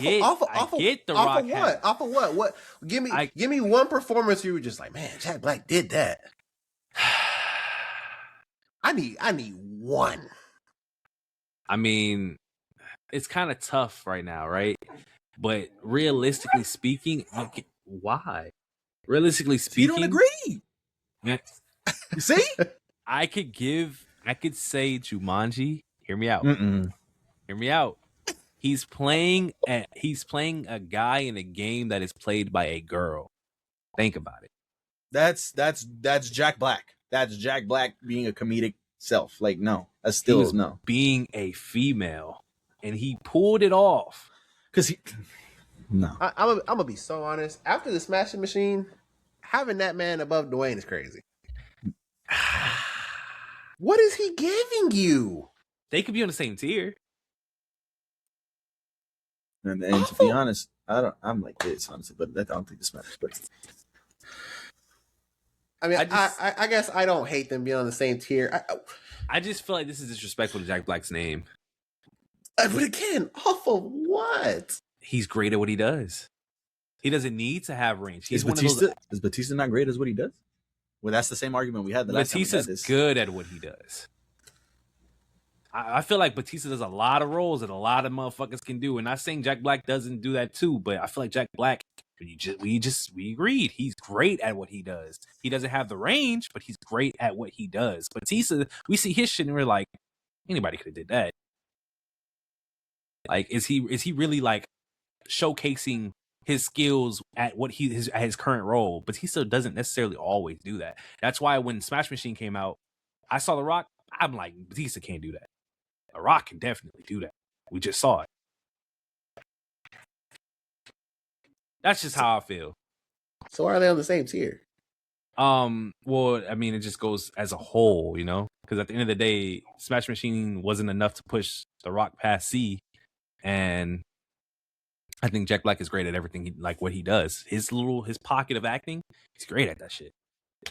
Batista. Because if we do this, though, like, that doesn't even look right. Like, but this conversation always comes up of like, who's the best wrestler turned actor, or who's the best actor, that was a wrestler. Like, no, that doesn't even, like, The Rock doesn't even get brought up in those discussions. It's Batista and it's John Cena.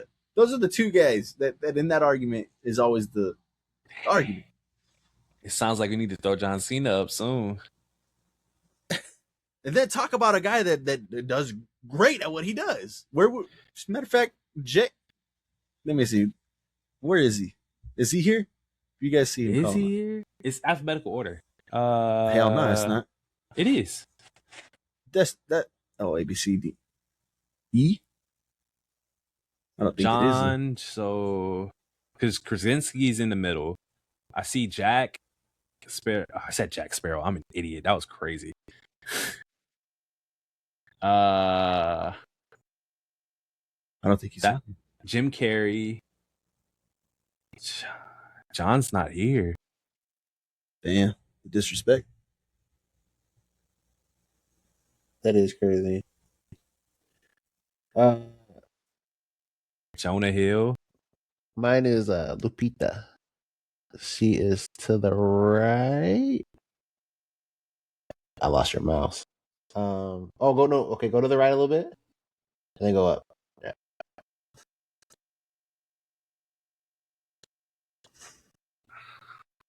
Okay, we're not done with this shit. This shit, like, that doesn't look right. What's up?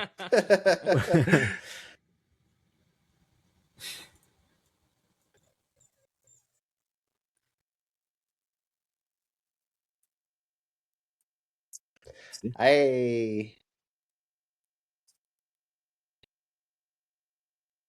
think she's pretty great. How great are we talking?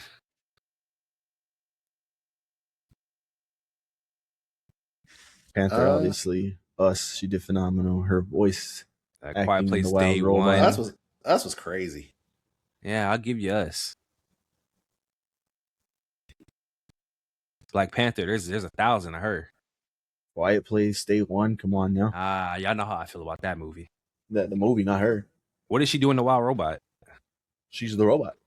Really? Mm-hmm. Oh, my opinion just shifted. I ain't gonna lie.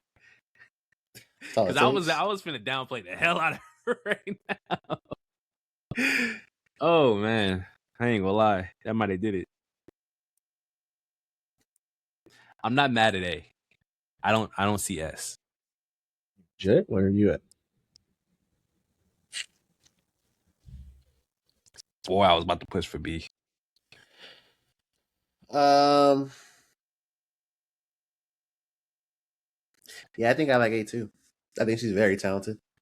There you go. A it is. I think Jet has one more. So Jet, right back to you.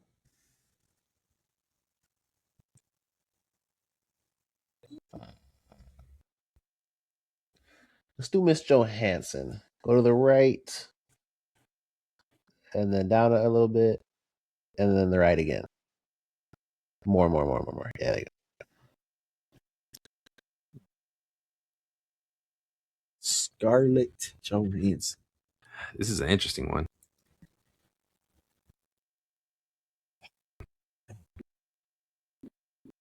Cody loves Lucy, man. I do love Lucy. How is she in Rebirth? She's fine. That's not like she's cool. She's action hero. No issues with her. Fly Me to the Moon. Fly Me to the Moon. She did great in Fly Me to the Moon. It was I liked her. I liked her in that. Did you like her in Ghost in the Shell? Because I did not see that. I don't think I've seen Ghost in the Shell, actually. I don't think I ever saw that one. That's a scar. Like based off this picture, I haven't seen it. That looks like a Black Widow. And that's what I was gonna say. A lot of her roles are the action, the action star. That's what I'm saying. I liked her in Fly Me to the Moon. She showed a little bit more range there. She showed a different type of role that she could do there. She did. She has Sing under her belt. I don't know who she was in Sing. Oh no, she's the porcupine. I think in Sing. I'm not I like her in lie. Don John. You like her in which one? In Don John. Don John. Yeah. I think she can act, but I don't think she's A. Mm-hmm. I think she's in B. Lost in Translation, which people love that movie, and never seen it, but I think she's opposite Bill Murray. Okay, but Jet, what do you have her?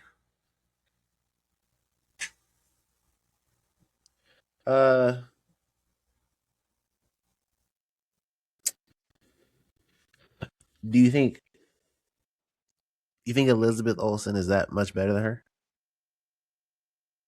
A whole tier better than her? Well, you're asking him then, because I remember the Elizabeth Olsen conversation. Eternity. I gave her that bump for Eternity. Yeah. And if I'm comparing that movie to Fly Me to the Moon, and which role, those are. I don't think it's a whole tier better. I'll say that, but she's better. So I ain't mad if you want to go same tier. Conversation keeps coming up. Are they supposed to be in the same tier with these other niggas?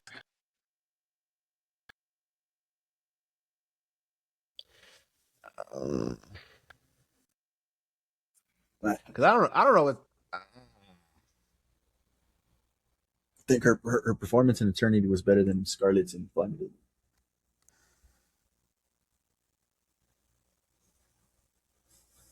I guess we can keep her there. I guess You'd want to go 8? I just kind of see her and Elizabeth the same. Yeah, I need you to watch Eternity so that we can get a better gauge. Did you watch Fly Me to the Moon? You did, right? You watched Fly Me to the Moon. Yeah, and she is great in that. Yeah, she is. Yeah, now just compare it to Eternity, because I think those two roles would be like which one. And they're good. They're both great roles, and like I said, it's not a tier above like that, but to me it is a goal. I'm with you in A. Like if you want to throw her an A right now, I'm with you in A. I'm not mad. Yeah, I mean, yeah, I just I think she's that good. Yeah. All right, I think I got one more, right? Because we did Daniel Day, Scarlett, Lupita. Those are Cody's. Yeah. Okay. Last one here. Let's go here. Huh. Let's go Kevin Hart, Cody. Hell yeah. What was that? What was that movie he did? When he was doing a comedian. What was that movie called? He's doing a comedian? He was basically playing himself, but it was a different. Oh, on Netflix. Oh, it's a Netflix movie. Yeah. Yeah. I'm gonna be honest. I feel the same way that I do about Jack Black. That's why I brought him up here. That's why I brought him up here, and I have him a tier below Jack Black in that regard. Like his first few stand-ups, you can't take that away from him. Those shits were hilarious. Great. Hell yeah, hilarious. Hell yeah. But it's just over the years, like he's just been in movies and man. The one movie I will say I didn't mind, and I don't know if it's the same one that Cody's talking about, because I kind of don't remember the movie like that. But the one that he did with Wesley Snipes. Yep. That is the same movie, I think. I gotta find it. Which again it's him playing a comedian, but there was like a dramatization to that movie. No, yeah, it wasn't a comedy. That was a serious movie. Yeah. So I didn't mind him in that. I think I actually enjoyed that movie. Did you guys ever watch The Upside? Brian Cranston? No, not that one. No, that's not what it's called. I don't think I saw that. The Upside with Brian Cranston. I think he was good in that too. That was 2017. That's where he did a little. I mean, he's still a comedic relief in that, but not to the point where he is now. Like he's just. And see, that's the thing. I don't know if it's unfair to these guys, but I don't know if it's a comedian thing. But him and Jack Black, like I'm just watching the movie and I can't unsee that. Yeah. Everyone else, like they've done roles where I get lost. I get lost in the performance. And that's obviously the tell of a great actor, like no duh. But man, I'm looking at Kevin Hart, this short mother, like it's just I don't know. And it's like, what am I basing this off of? Fucking Get Hard, Ride Along, Central Intelligence, like I don't know. I don't. C seems fine. But when I look at who's in here with him, I'm like, no, I can't. It's just, it doesn't look right. It doesn't look right. I would probably go D, to be honest. Cody, where are you at? You said D? Like I said, I see. If I were just looking at this and he was right here by himself, that's where I would have him. I'm looking at this row and I can't do it, man. No, I can't. Damn. In this same tier like this, that doesn't look right to me. But on the same tier as Vin Diesel is disrespectful to Kevin. Kevin is not a D tier actor, man. Off of what? Again, what are you basing this off of? He has that one comedian serious movie. That's all I can take him out of D. That's easily taking him out of D. D wasn't trash though. D was them showing up. Damn near. Kevin does more than just show up to his performances. Let's not sit here and act like he just does not. He shows up and becomes Kevin Hart. Man. He shows up and he's the same as when he walks on set, and the same when he's doing the damn film, and when he walks off set, it's still the same person. Yes, he is a 90% comedian. So of course that's what he's gonna do. But when he's put it with an opportunity to not be himself, he did it. In one movie though. That's all it needs to get out of D. So you see him up here with The Rock, who did fucking, and that's where the list can move. Right now we have no B. So if y'all want to do that, that's fine. That looks better than. But you guys didn't want Batista in B. The Rock. I remember I did want Batista in B. Why is he not in B? Because I had him in B. I don't know. It was for sure something I said. I don't really remember the conversation like that. But I think everything's changed now that Jack Black is here. Damn, Jack. All right, well then I think there you go. I think I'm fine with that for now. That looks a lot better to me. There you go. there you go. That is our ranks on movie actors and actresses right now. Let us know what you guys think of that list and what you guys would change. But all right, great episode.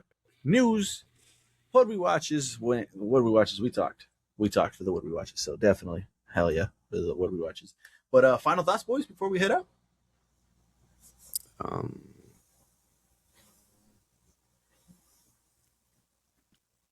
I don't think so.